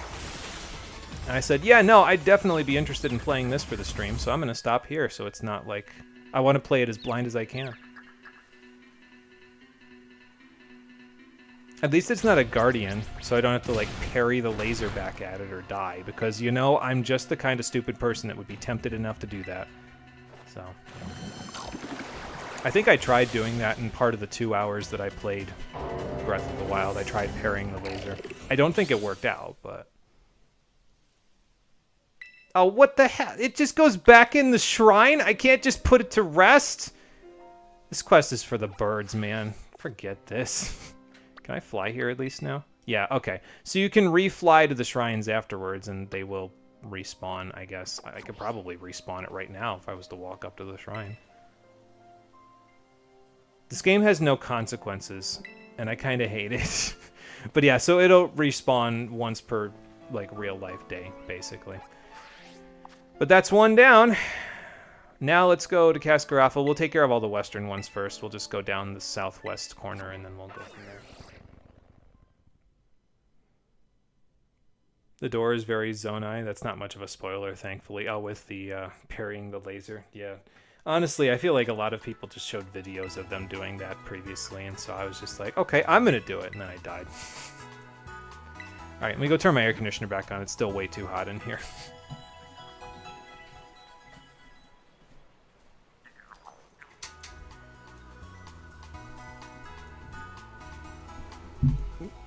Actually, I think the captain's probably a pretty good match for the next one, too, because the next one's an ice type. They all have a secondary dark typing, by the way, I should mention. So, if that helps with fighting them, there you go. Okay. Oh, this one, there's kind of like a pattern to it, so we can kind of... It's not really a circle, but we can kind of go in a circle to get to the stakes. Alright, cool. I think I remember these stakes for this one, actually. Could borrow Tears of the Kingdom from your sister, but you decided you'd borrow it once she finished it. May eventually buy it and play it yourself, though. Yeah, there you go. Babe, come out of the seal. It's time for your XP draining. I mean, that thing did give quite a large chunk of experience. That was like 3,100 experience for the captain. That's nothing to sneeze at, so... It's like, yes, dear. I'm on my way. So... To make another Final Fantasy XII reference, it's like me, Dusty, of farming. I don't do that anymore in 12. I did that a lot when I was a kid. You know, actually, I can see it with the aura. Yeah, this one is very, like... lantern yellow by comparison to the other one, which is almost like a lime green. So, like, you can tell this one's yellow compared to the other one. This one looks like it's yellow. So, almost looks red, like yellow orangish a little bit. So, okay, readjust my armband. Hold on. But yeah, the Dustia farm, I haven't... I guess I could talk about this when I play 12 for the stream, but there's an enemy that you can spawn by walking into a zone with 10% or less of your maximum HP remaining. The problem with this enemy is that you can kill him with a Phoenix down, and he gives you like 1,100 experience points per kill, so you're literally only limited by how many Phoenix downs you have. And he can drop loot that makes it easier for you to kill him by buying more Phoenix downs, so... this one is here-ish, so maybe it'd be better to go to the Pokemon League and then fly over to this one and the other one. Alright. Excuse me. Fair warning, Breath of the Wild and Tears of the Kingdom are similar enough that it might be better to just get one unless you're into specific DLC content. I think Conker, from what I remember though, is a pretty big Zelda fan, so I don't think that the both of them would bother him too much, honestly. Because I'm fairly certain in saying that Conker's played Breath of the Wild already. Because I think we talked about that when I said that I think the first time I talked about, yeah, I played it for a couple of hours. I think we talked about how, you know, how much Conker talked about how much he enjoyed it.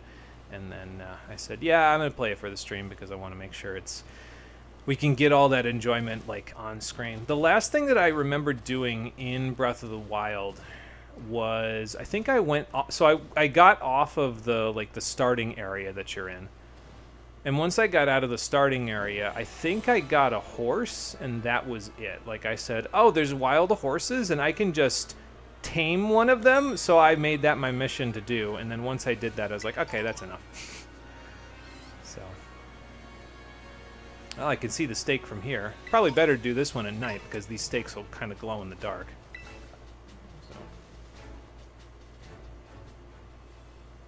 Something you've heard about, Take, but you'll still play it. Yeah, played Breath of the Wild to completion. Yeah, that's what I thought, yeah. So, alright, let me look at the next one while this one's being pulled out. There's a little squiggly line to my west. Okay, cool. And that's what we're looking for. Right around here somewhere. Probably up on that cliff, honestly. There's another one way south of me over by South Province Area 6 that's going to be a little bit out of the way, but that's probably the next one we'll go do after this one. Because the rest of them are going to be on the way up to the shrine, which is like over by where we fought Bombardier. So, 4-star Terra Flying Cloister. Interesting. Don't know how useful that would be, but interesting. Oh, you just want to be a Skyrim horse now, Miraidon? That's fair. Skyrim horses are pretty OP. I still say Skyrim horse because that's the first game that I played where the horses could like climb mountains by just, you know, scaling sheer cliff faces like that. But actually, like, having played Oblivion Remastered, those horses are pretty good at scaling sheer cliff faces too, actually. Hi, Rockruff. Little beyond your level at this point, little buddy. Sorry. All right, stake's got to be around here somewhere. Like, see, look at that. That's almost vertical that he was just climbing. If I were a bright yellow stake, where would I hide?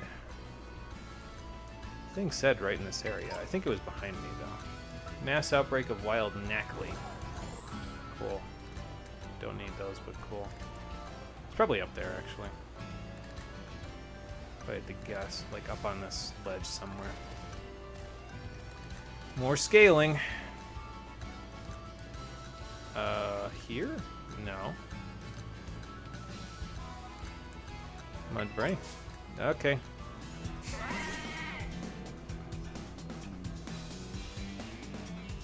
me see here, hold on.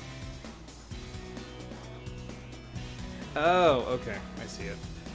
I had to zoom in a little bit to see a little better. Flying cloister sounds like a euphemism, but you don't know why. I mean, I guess if the cloister's glomping you. I still remember that trainer. Actually, it was a duo trainer in Heart Gold and Soul Silver, where it was a cloister and an onyx. And even as like a 12-year-old, I was like, they put a dick joke in this game. Was I 12 in Heart Gold? No, I was older than that, actually, now that I think about it. I'm giving myself too much credit. Heart Gold and Soul Silver came out in 2005, I want to say. So I was 14, which explains why I got the joke, actually. They're Brock hard. Yeah, something like that. Oh, God.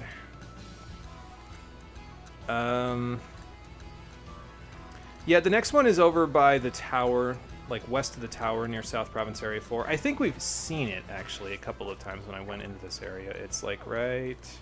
Man, it's really far out of the way, isn't it? Right over here somewhere-ish. I want to say it's like here. We'll go like here. It might be up further, too, in which case I'll have to do more climbing. It says on the map that I'm looking at, it says it's in the middle of the waterfall, which I don't believe. But, okay, fair enough. Where am I going? Not that way, this way. Oh, good, more pommic berries to add to my collection. I did, before I stopped caring and stopped looking at the marketplace in Puerto Marinada, I looked there the one day, and they had 84 pommic berries for sale, and they went for like 12,000 polka dollars. I was like, if I need to do friendship evolutions for any reason ever again, I'll never need to do any hunting for this stuff now. So I bought them. Was it a silly purchase? Yes, absolutely it was. Do I regret making the silly purchase? No, not at all. Because who else can tell you that they own 84 pommic berries? That's like Lex Luthor stealing 40 cakes. 40? Where'd he even get 40 cakes? Bakers only make them by the dozen. Can I, like, get off this? Okay, that's how I do it. There we go. Okay, I went a little too far.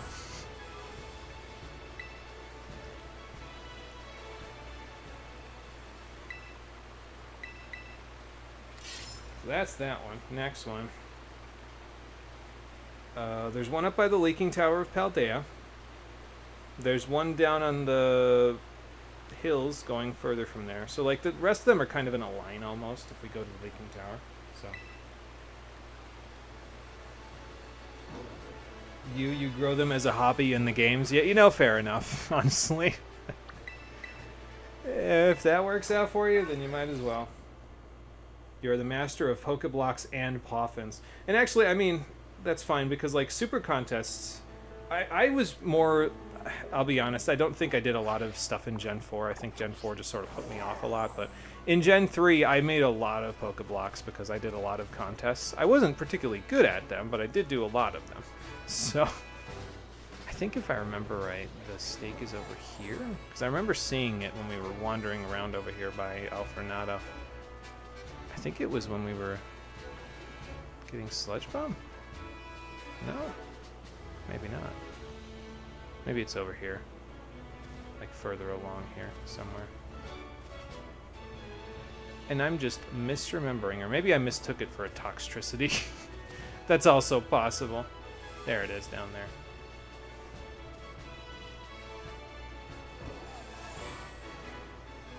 I always try to catch myself because for some reason maybe it's just the animation, because Miraidon has this, like, breaks his leg kind of animation, it looks like. Like, he's not breaking his leg really, but he's like, he stops when you fall from a great enough distance, and I don't know, I just don't like that animation very much. Fun fact, there is an apricot regrowing animation at midnight in Gold and Silver. That I had no idea about, actually. I don't think I ever bothered staying up to know that. That's interesting. I wonder if this one... It says it's, like, right around here. But I think it's, like, on the cliff face somewhere rather than, like, directly where I put my marker. It would probably be on the opposite cliff face, like over here somewhere. Yeah, I think I remember, because there's, like, a TM or something you can get around here, right? And then there's the... Well, no, that's the stake over there that I'm thinking of, so probably this one then is on the opposite side. Down this hill. Where? I don't know, but I guess we're gonna find out. Just float in place till I find it. I'm sure the draw distance will eventually lead me to it. I'm sure. Like, I zoomed in on the map to see if it would pinpoint it a little more. Hi, Skiddo. And it is not pinpointing it a little more. It says it's in the middle of the path leading to the cave to Alfornada. It's like, no, I think I would have noticed that, actually. Like, it says it's right around here. Let's see. This one was that way, so this one should be that way. So it shouldn't be too far out of the way. It might be up on this cliff, actually, so... Honestly, give me Stardew Valley with Pokemon and I'd be a happy fella. You could probably get a mod of that, honestly. Like, you could probably get a mod that changes some of the... Like, changes the horse to a Ponyta or something. Changes the dog to, well, I don't know. Any of the dog Pokemon. Changes the cat to any of the cat Pokemon. So... Probably wouldn't change the cat to a Meowth, but, you know. I mean, I guess it could. I don't know why it wouldn't.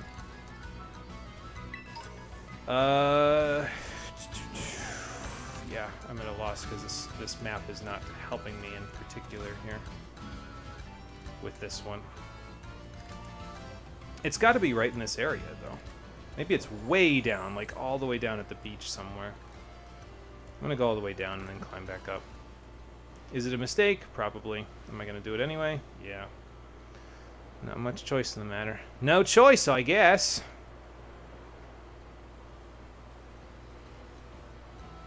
I'm surprised you were able to stick that landing, considering how fast we were falling just now.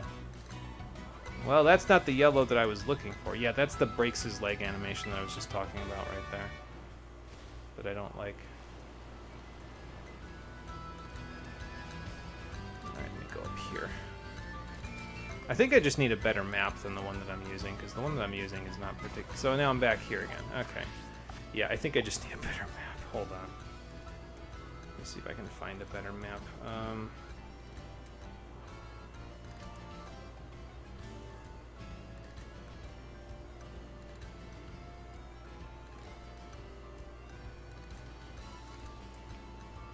Okay, no, I want the map, not the... There we go.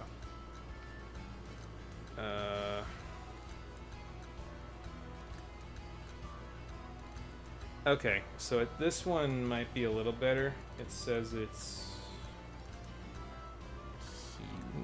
It says it's here-ish, so I don't know, but I guess we'll see. At least it's not like right in the middle of the path like the other map said. But I guess we'll find out. Hello. Was it down here this whole time and I just didn't see it? I feel like it would have like popped or something, like I would have seen it in the draw distance because I would have... You know. Well, this one said it's here, and it's not here, unless it's here, like down here somewhere? That's a TM, not what I'm looking for. I probably should have watched a video of this before I did this, so that way I wouldn't be just wandering aimlessly, because now this is going to take more than the one stream, and I honestly wanted this to just be a one-off thing that I did for the fun of it. Oh well. It's probably up here though. Like this looks like a cliff where I'd stick a stake if I'm going to stick anything. You know. Apparently it's not here either. Alright, I'm going to go for the ones that I know, and then we'll come back to this one, because there's definitely one over there. And there's definitely one, there's a bunch of mountains over in that direction. And you know what the weird part is, though, is that I've found this one before, because I've seen this Pokemon, this like, specific Pokemon in the Legendary Quartet before. I just don't remember where this one is. So, there's definitely one on one of these cliffs, though. And I don't think we pulled any of them, either, before this. Like, I think I would have remembered if I pulled a stake, like even by accident, you know. I think I would have remembered it. There's one right there. Yeah, see how far away I can see it from? So like wherever that one is, it's just not as obvious, I guess. It's possible it's in a cave. Yeah, you know, it could be in Alfornata Cavern, actually, and maybe I'm just not sure about it, so... And this part of the game is boring. How many stakes are there? There's 8 per shrine. So, and I think we're at like 5 or something now. So, hey Daniel, how you doing? Welcome back. Someone help you with a trade evolution. I don't know. We'll check and see. Check and see if anybody in the chat has the ability to. Like I said, I don't have Nintendo Switch Online before. I think we mentioned this before. So, no, you know what? I know where it is. Actually, I do know where it is. Hold on. We gotta go. Let me do this. Let me drive a little bit here so we can go do it. Imagine being that random guy and some kid rides their weird Cyclozar up a cliff and past you, doesn't even acknowledge you. You're just like, where the hell's that kid going? It's in this cave. Because, you know what? We passed this one. I actually don't know if we've been in this cave on screen now that I think about it. I might have only ever been in this cave off screen. But there is a cave that leads from South Province Area 4 to West Province Area 1 down here. And inside of that cave is a yellow stake. Don't have the game, so can't help with that trade, sorry. And I think if I remember correctly, because Marie was mentioning the one thing where it was like a Pokemon trade and trade back Reddit page that you could use. I haven't used it personally, so I couldn't personally vouch for it. But I think that might be worth looking at for a trade evolution rather than asking in YouTube chat. Because in YouTube chat, it's like 50-50 on... like 50-50 on whether you'll actually get anybody, and then you have no guarantees that anybody will give it back. Like, what am I going to do if they don't give it back? Ban them? That's not going to get them to give back your Pokemon, you know? Like, if you do it in a trade back place, here's the stake right here. Then at least, and that explains why it said it was in the middle of this, because it's in the middle of this, it's just underground. Yeah, if you do it on a trade back Reddit, they're more likely to actually give your Pokemon back, so gotta be careful with that if you're just trading with a random stranger. So, you have a Graveler and you want to make it into a Golem, okay, there you go. Well, hopefully you managed to make your Golem at some point. Next stake. Let's see. We did that one. There's one, okay, the last one that we need is the one that's over by the Pokemon Center there. So, the rest stop right here. It's probably up on one of the cliffs next to the windmills. So. Something in your soul always feels a little joy seeing mundane solutions to fantastical issues. Pokemon trading forums fits. Yeah, and honestly, like I like the idea of there just being a forum where people will do trades and trade backs, because like that's just the most annoying thing for people who don't have a lot of friends who play Pokemon, is just not being able to engage with the trade evolutions at all. It's one of the reasons why, like, I've already sort of planned out a few of my teams for the other Pokemon games that we're going to be playing for the stream, and the ones we're playing in the older generations, where I can use a randomizer to change a few things up, I have, like, a lot of trade evolutions on those teams just because of the fact that I couldn't really use them previously, so... excuse me, we're going to take advantage of the fact that I can use them since I can change things up on the randomizer. This one, yeah, I remember this one. All the way down here. This one's hard to miss for me because it's in a location that you wouldn't look at normally, but then it's like, oh, let me look over this cliff. What is that supposed to be, you know? So, that should be the last one, I think. Yeah, it is. Okay, so now we gotta head towards the shrine, which I'm just gonna mark it just because it's a little... it's not that out of the way, but... oh, I can fly to it because we've already been there. Perfect. Now I don't have to go there. I can just do this. Well, that's 2 down. Hopefully the other 2 don't take more than half an hour, 45 minutes. We'll see. You're introverted, but having like 2 friends who aren't into Pokemon, I feel it. Yeah, honestly, I can relate, because after a while, like, a lot of my friends played Pokemon early on, but once I got into, like, Gen 3 and beyond, it was literally just me and my brothers, and that's it. And quite honestly, after a while, I feel like they only played them because I played it. So. Like, we all still like Gens 1, 2, and 3, but... actually, I think Cole likes... because Cole wasn't born before... he was born, like, right before Gen 2 came out. So he's probably more a fan of Gen 3 than the rest of us, because my other brother and I were born a lot earlier. So now that Pokemon, from my understanding, is incredibly overpowered in the metagame, but it's an Ice Dark type, just like Weavile, so you can kind of just knock it out effortlessly by using a quick fighting type move. So, all right, so let's do the next one. It's down here in the South Provinces. So. Oh, it's the furry one. It's the one with the ice. All right, let's look at the map again. Here we go. Oh, there's one, like, southwest of Los Platos as well. Okay. 4, 5, There's actually one right near Artezon as well. 6. 1, 2, 3, 4, 5, 6, 7, 8. And that one's right next to the shrine. Okay, so there's actually a path that we can go for this one where we kind of... It's not really a circle, but we can sort of make a circle with it and end up at the shrine, because there's actually a stake directly above the shrine for this one, so that should make this one a little easier to get.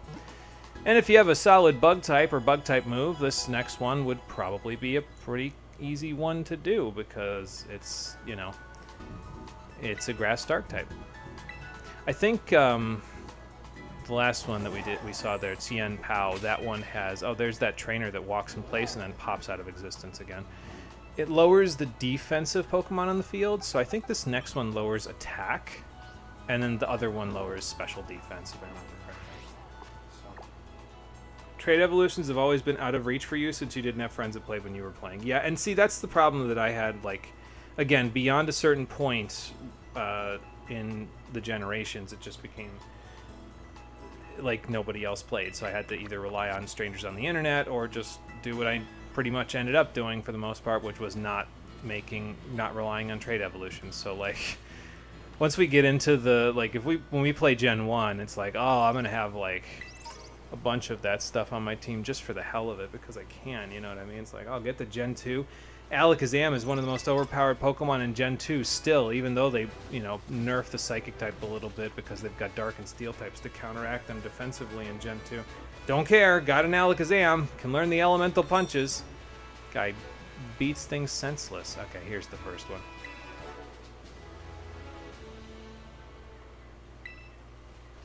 Alright, pull that guy out. Just privileged enough to have multiple systems collected over time, so you trade between those. Mind you, they're held together by duct tape and dreams, but it's like being Bill with my very own PC system. Yeah, and you know, that's fair, honestly. Like, if you have multiple copies or multiple systems with different games, it makes it a lot easier to be able to trade and trade back. And I think, if I remember correctly, because we had several Game Boys, so I probably, if I wasn't lazy, I probably could have done that myself in a few situations, but... Yeah, I may have done, honestly, now that I think about it. I may have actually, like, traded with myself in a few situations back in the day, but I don't remember if it was anything, like, particularly interesting that I did trades and trade backs with, you know? So. Alright, that's stake number 2. Stake number 3 is actually not too far from the school there as well, and then there's a couple in South Province Area 5 that we can grab. Probably the ones that are going to be the most difficult ones are going to be, well, I don't know, the northeast ones may or may not be. I don't know, we'll see. That was that one. There's one on top of this mountaintop thingy-majigger that I think we could see from the Pokemon Lake, so I guess we'll go climb that now while we're thinking about it, because we'll be coming back to South Province Area 5 later. So there's one there. I know where that one is, and that one as well. Alright, cool. Well, let's do this. Yeah, it's all the way up on top of that, so we'll go climb this mountain as well, I guess.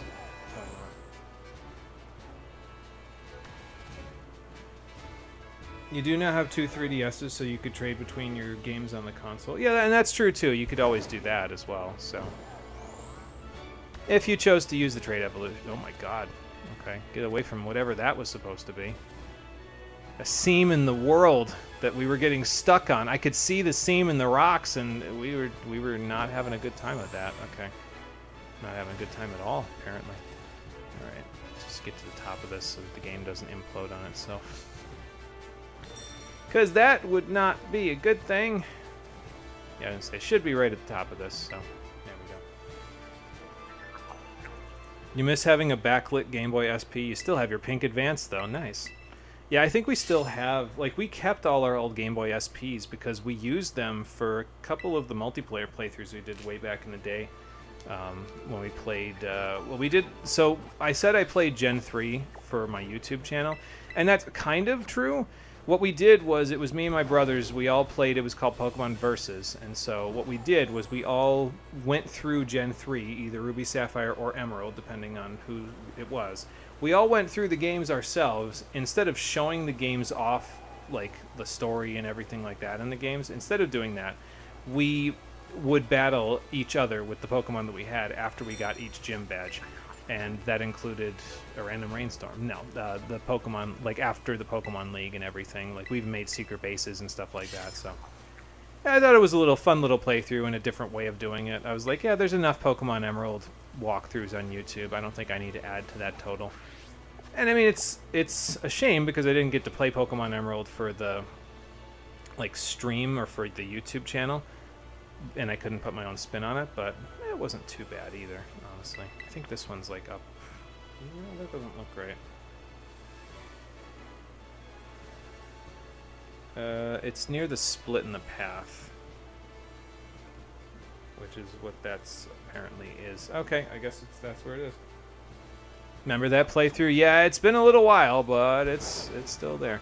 So we used the SPs for that, and then I remember we also used them for what was the other one? Oh, for Crystal Chronicles. That was what it was, because we played Final Fantasy Crystal Chronicles, the multiplayer mode for the YouTube channel as well.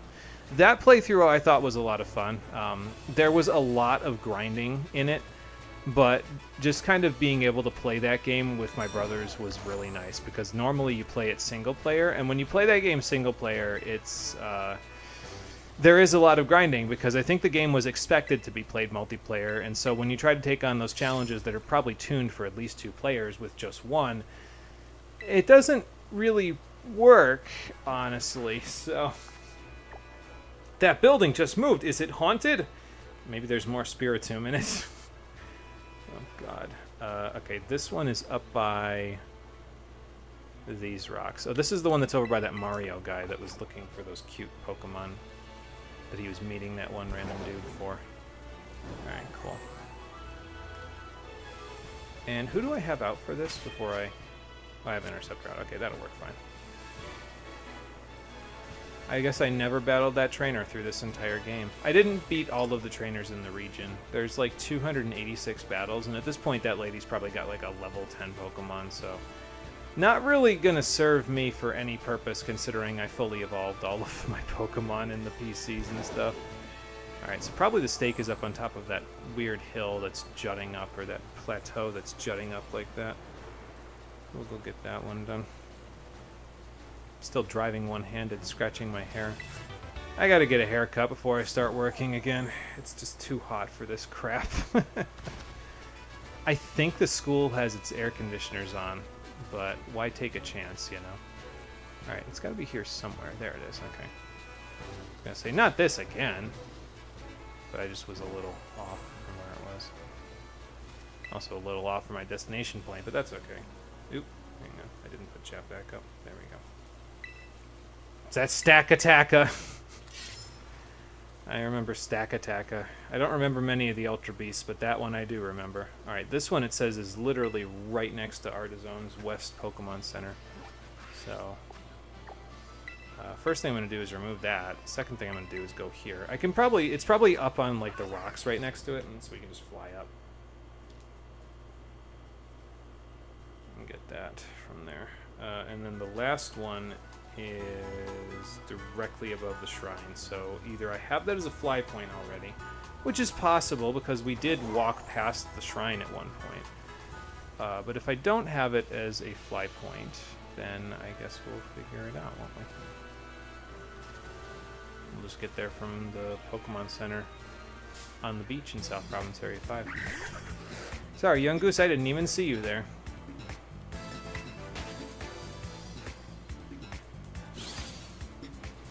Whoop, okay, down the mountain I go. Or back up to run into something else, never mind. Well, they were right, it is right next to Artizone.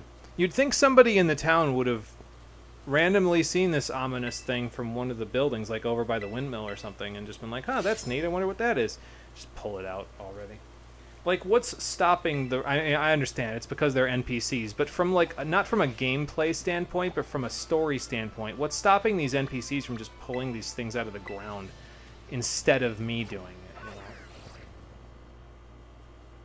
Ultra Beasts were neat. Shame they're never coming back. Maybe the Titans count, kind of? I mean, yeah, I guess, honestly, like, the Titans could count, but the Ultra Beasts felt like a gimmick type of Pokemon, which is, I don't know, maybe a mean thing to say about the Ultra Beasts, but I don't know. It always felt like they were part of Gen 7's gimmicks to me, personally. I don't know why. I guess they're legendary Pokemon, so they shouldn't feel like a gimmick, but they always felt that way to me. I don't really know how to better describe it. Alright, well, that little thing took like 10 minutes, so hopefully the last one will take about that long as well.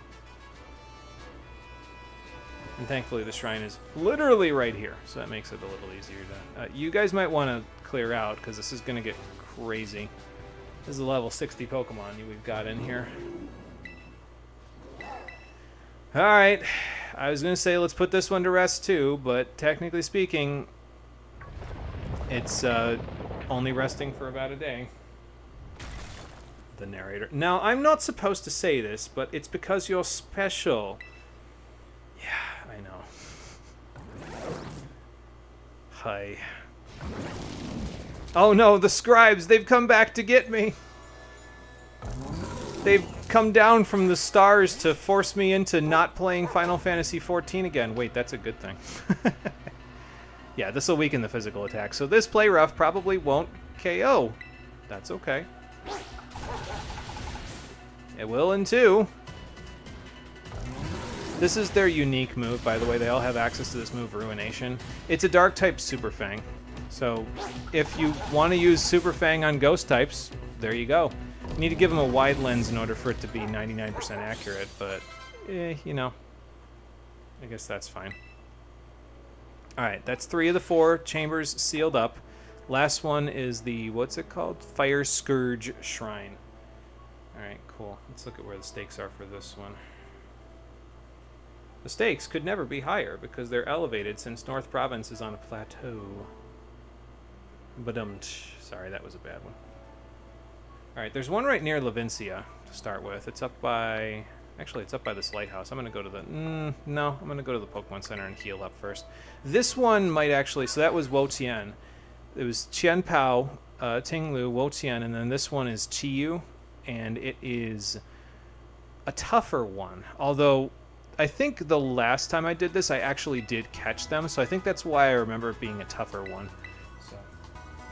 And actually, now that I think about it, the captain can take care of this one just fine because it's a fire-type one. And he has an Assault Vest, so even if it lowers my special defense, it's going to do what? Put it at +0 instead of +1. Okay, big deal. So... Alright, Captain, one last hurrah. We've almost got everybody at 66. I need to get Houseplant and Roxas a good chunk of experience, though, after we're done with this. Because they are a little behind, as it turns out. It's okay, though. Like, I'm trying to remember the next... Because there's only a few more required battles in the entire game. There's a couple down in the finale area. And I'm not sure exactly how useful either one of them will be in either one of those fights. Well, I guess we'll find out, won't we? That's not too long from now, so... 3-star Terra Fire Pachirisu. Okay. Cool. Whoop. Sorry, dearling. Didn't see you there. Pikachu. I don't know. I'm getting kind of tired. Yeah, I can understand, honestly. This game is boring me at this point, so... I can imagine this is not particularly entertaining to watch. Excuse me. But, bear with me. We're almost there. I've reached the point, though, where, like, I know how boring all of this is, and so the next game that I'm thinking about playing for the stream is, like, I feel like it's going to be like, I feel like you're whiplashing from being really bored to playing a game that's just masochistic. But we'll see if that's how it ends up being. Fire-type Pachirisu sounds neat. Yeah, I could see it being kind of interesting. I mean, it still has the ground weakness, but it's, I think it can get Volt Absorb, can't it? So it probably still would have a halfway decent matchup in several situations. Alright, a bunch of these are in North Province areas 1 and 2. There's one in Dali Zappa, and there's one all the way down the river. Oh... I knew I'd have to go down that damn river at some point. Alright, I'm going to go get the one that's over by Dali Zappa first before we do that. There's one that's all the way over, like, here. And we never went to this section of the map at all. So I guess at the very least we'll get to see it. But I was kind of hoping not to have to go back there. Alright, I know where this one is. This one's on the path up the mountain, so... We can just go out and around and end up there. This one's the one that I talked about where I said, oh, this thing. Like when we were going in that direction to get to North Province Area 1, we could see it previously. But I didn't pull it out because I said, nah, because if I pull it out now, I'm going to forget. And then I'll come over here and be like, wait, it's supposed to be here. And then I'd spend like 20 minutes looking for it, even though I had already pulled it out. So let's just not do that. Let's just go through the cold and the wind and find the path. Oh, almost ran into that flittle. Slackoth fur. Slackoth is a myth. What are you talking about? Alright, tag tree thicket's down there, so that means the path is up here. Well, okay. Game. Slow down. It's not that serious. Yeah, it's up by these 2 trees. I remember now. And then we'll go to North Province Area 1 and we'll do the rest. I could, like I said before, I could put on the winter uniform, but at this point I'm kind of just like tapped out, you know. I'm just gonna leave the spring uniform on just because I don't care enough anymore. Sorry, kid. I know you're cold, but just went from Secret of the Mimic to this, and the change of pace is wild. This game is downright glacial in comparison. I don't know what Secret of the Mimic is, but I can imagine this game being fairly glacial by comparison to most games in terms of like pacing and stuff. It's just sort of, it almost numbs your brain after a while. It's probably why I felt such a need to go play something else. Like, it's probably why I felt such a need to... Oh, I didn't go get the TM over by Casseroya Lake either. I need to go do that when we're done with this so that I have everything for when we go to Area 0 next time. This one is just north of us on the thing, and then we'll go to that map. So it's up on this rock. Yeah, it's probably why I needed so desperately to play something else, just to entertain my brain, honestly. For what it's worth, and again, I'm biased on this because I really like Final Fantasy XII, but I think I picked a good one to entertain my brain. It says it's like up here somewhere. Whoops. I didn't even know that berry existed. I mean, I was sure there was one to weaken super effective ghost type moves, but if you asked me to tell you what it was off the top of my head, boy, I wouldn't have been able to tell you. Alright, so this one. Oh, it is at the top of this thing. It's not a wonder I can climb up this thing to this low poly top of cliff. Like, it's even more low poly than usual. Good lord.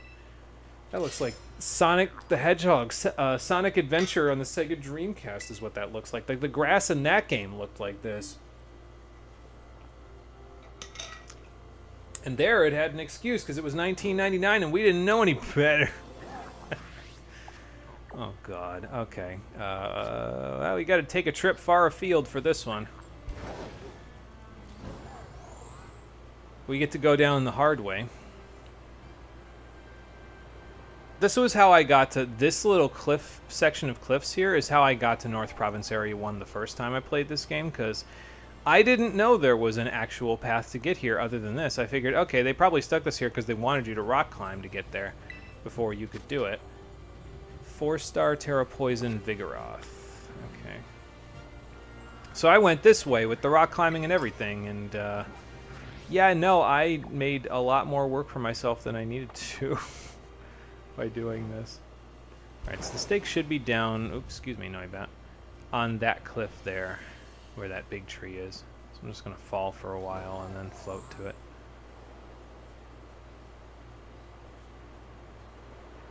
And then after this, I think, yeah, there it is. We'll go back to North Province Area 1 or 2. I'm not sure which one yet. We'll figure it out when we are... I'll figure it out once I fly back, because I can look at the next stake location.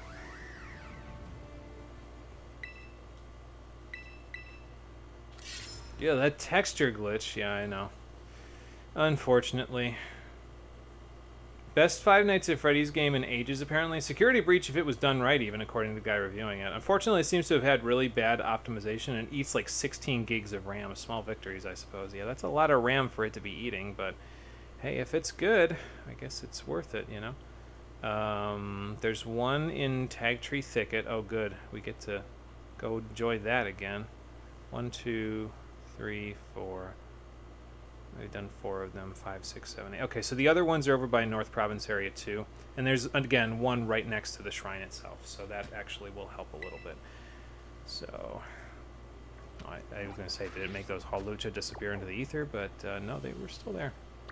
Alright, so this one is down, I think, here-ish somewhere. I've seen it before. When I was training some of my Pokemon off-screen to get them ready for the post-game stuff, the other team, the reserve team, I went over towards Tag Tree Thicket because there was a cliff above Tag Tree Thicket where the Pokemon were the ones that you would find in North Province Area 1 instead of in Tag Tree Thicket itself. And there's actually a trainer here that has Pokemon that are, again, of the level you would expect from North Province Area 1 instead of Tag Tree Thicket, so, okay. So, yeah, I trained a little bit over here-ish, somewhere around here anyway. Alright, and there's the stake right there. Tag Tree Thicket is already eating the frames on this, although I haven't saved and quit, like, at all today, so that's probably part of it, so. Frame rates are an illusion. Embrace text adventures. Enter thicket. just send me into the thicket. It'll be easier than having to stare at it, so. Hey, Petrichor, how you doing? Welcome to the stream. Battle you? I wish I could. I don't have Nintendo Switch Online, so I can't battle anybody, unfortunately, other than the people that are in the video game, so. Sorry about that. But, I would if I could.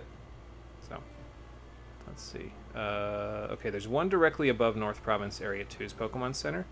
There's one at the back of the Team Star base, over by where that Electric Terra is, and there's one right above the shrine, so. Yes, pull stake even. Chat plays Pokemon Scarlet and Violet. That's probably already a thing, honestly. Like, they did a bunch of Twitch plays Pokemon stuff like a long time ago at this point, but I'm sure there's some way that they've made it so you can have text command the characters to do something in Pokemon Scarlet and Violet. I wouldn't even know the first thing about how to do that, but I'm sure it's a thing. I'm sure it exists. Alright, here's this one. 2 more to go. Nimona, we know it's you on an alt account. Oh, that's okay. People want to randomly battle people. It's just one of those things, you know? Okay, let me just double check and make sure. Yeah, just kidding. Good luck finding a match. There you go. Hopefully you do. Oh, it's right over by these ruins that are over there, over by the Terra Electric. I didn't go up here, did I? No, I didn't. Okay. Well, it's going to be a long hike, fellas. We get to re-experience the fighting crew base of Team Star again.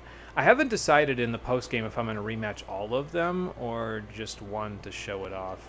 I might do all of them, but the trouble then is that I feel like if I do that, there's several battles to do in the post-game before you reach the ending part of it.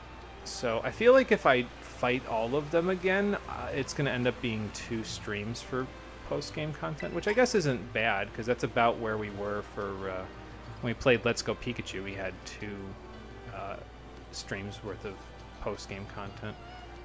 I just don't know if I want to do 2 streams worth of post-game content for this game. Might have to. May not have a choice, but I mean, I guess that's okay. It gives me more time then to practice for the other game that I want to play for the stream, so. 3-star Terra Electric Rufflets. Interesting. Got another Lumberry. That's the most Lumberries I've had in this game ever. So, and I probably won't use any one of them. Oh, there's a Giga Impact. Pardon me, Phalanx. Gonna grab that from you. And that. Can't break these pots. Alright. That's the 7th one. We should be able to just go to Fury Falls for this last one. Yeah, because it's up the falls, but I don't think it's all the way up the falls. Unlike the other one where it was above the shrine, I think this one's below the shrine, like further down the falls. So let's go to the base of them because we have a fly point there. and then we'll go up the falls to get to this last stake, and then we'll go into the shrine itself.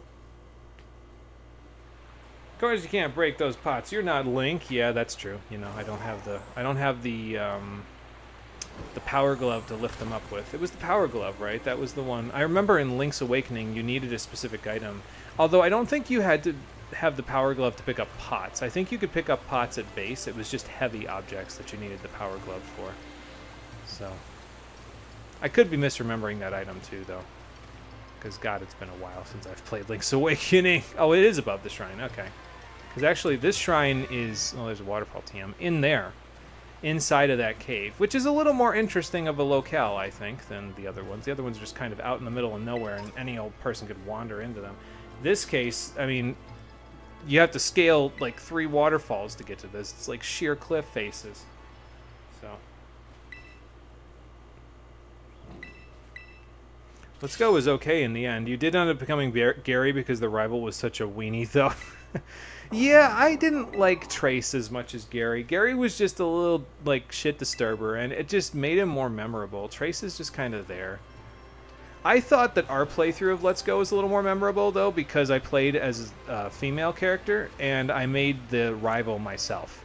And the reason why I did that was because in Let's Go, it's just like a text glitch or something like that. But whenever a trainer, it could be you or another trainer, like the opponent, uses an item in battle, it says, you used a potion or something like that. Even if you're not the one that used the potion, they still put the you used the potion in there. So I said, okay, well, I know the rival uses items, so you can be me. I used the potion. Whoops. Okay, I seem to have found the Noibat convention. Hi, fellas. Why are all the caves in this game just full of Pokemon? There's just so many. Oh, my lord. Been too long since you played Link's Awakening? Can't remember either. Yeah, I'm pretty sure, though. Like, it's been a while. I should probably get the one that's, like, the remake for the Switch, actually, because that would kind of help me with because there was a couple of little things about regular Link's Awakening, like having to pause to change your item always kind of was like, yeah, they could do this with the select button instead. But I should get the one for the Switch, because I think in that one you don't have to worry about that. So alright, Fire Dark type, the bead one. It's not looking at me. I'm off to the side. In this case, I am where Scyther was looking. Never mind, it turned to face me. Still have a screenshot of his face when you clapped his Pikachu and oh, slap. It's like, what? The Noivern and Houndoom. Who invited you here? In retort to that, how do you guys eat? I mean, I can understand it with Noivern, but Houndoom, you're trapped in here. You're weak to water. Where's your food source? I mean, I guess I'm looking at it, right? Because you could eat the Noivern. I don't know. I'm just going to water pulse 2 times and leave. This place is scary. I'm gonna get gangbanged by Houndooms in here. It's just like Inlet Grotto all over again. Oh my lord, Clawitzer.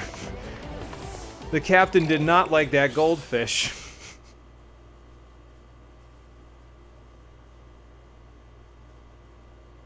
Yeah, I heard there were a few changes for the Switch that made it, like, there was a few little things, and it was, like, quality of life features, and, like, that was one of the situations where it's like, oh, I can just switch items on the fly now. I was like, that's a good quality of life feature, because that was a big problem that I had with the other one. It was like, I could deal with it as a kid, but now, I'd rather have it a different way if I could, you know?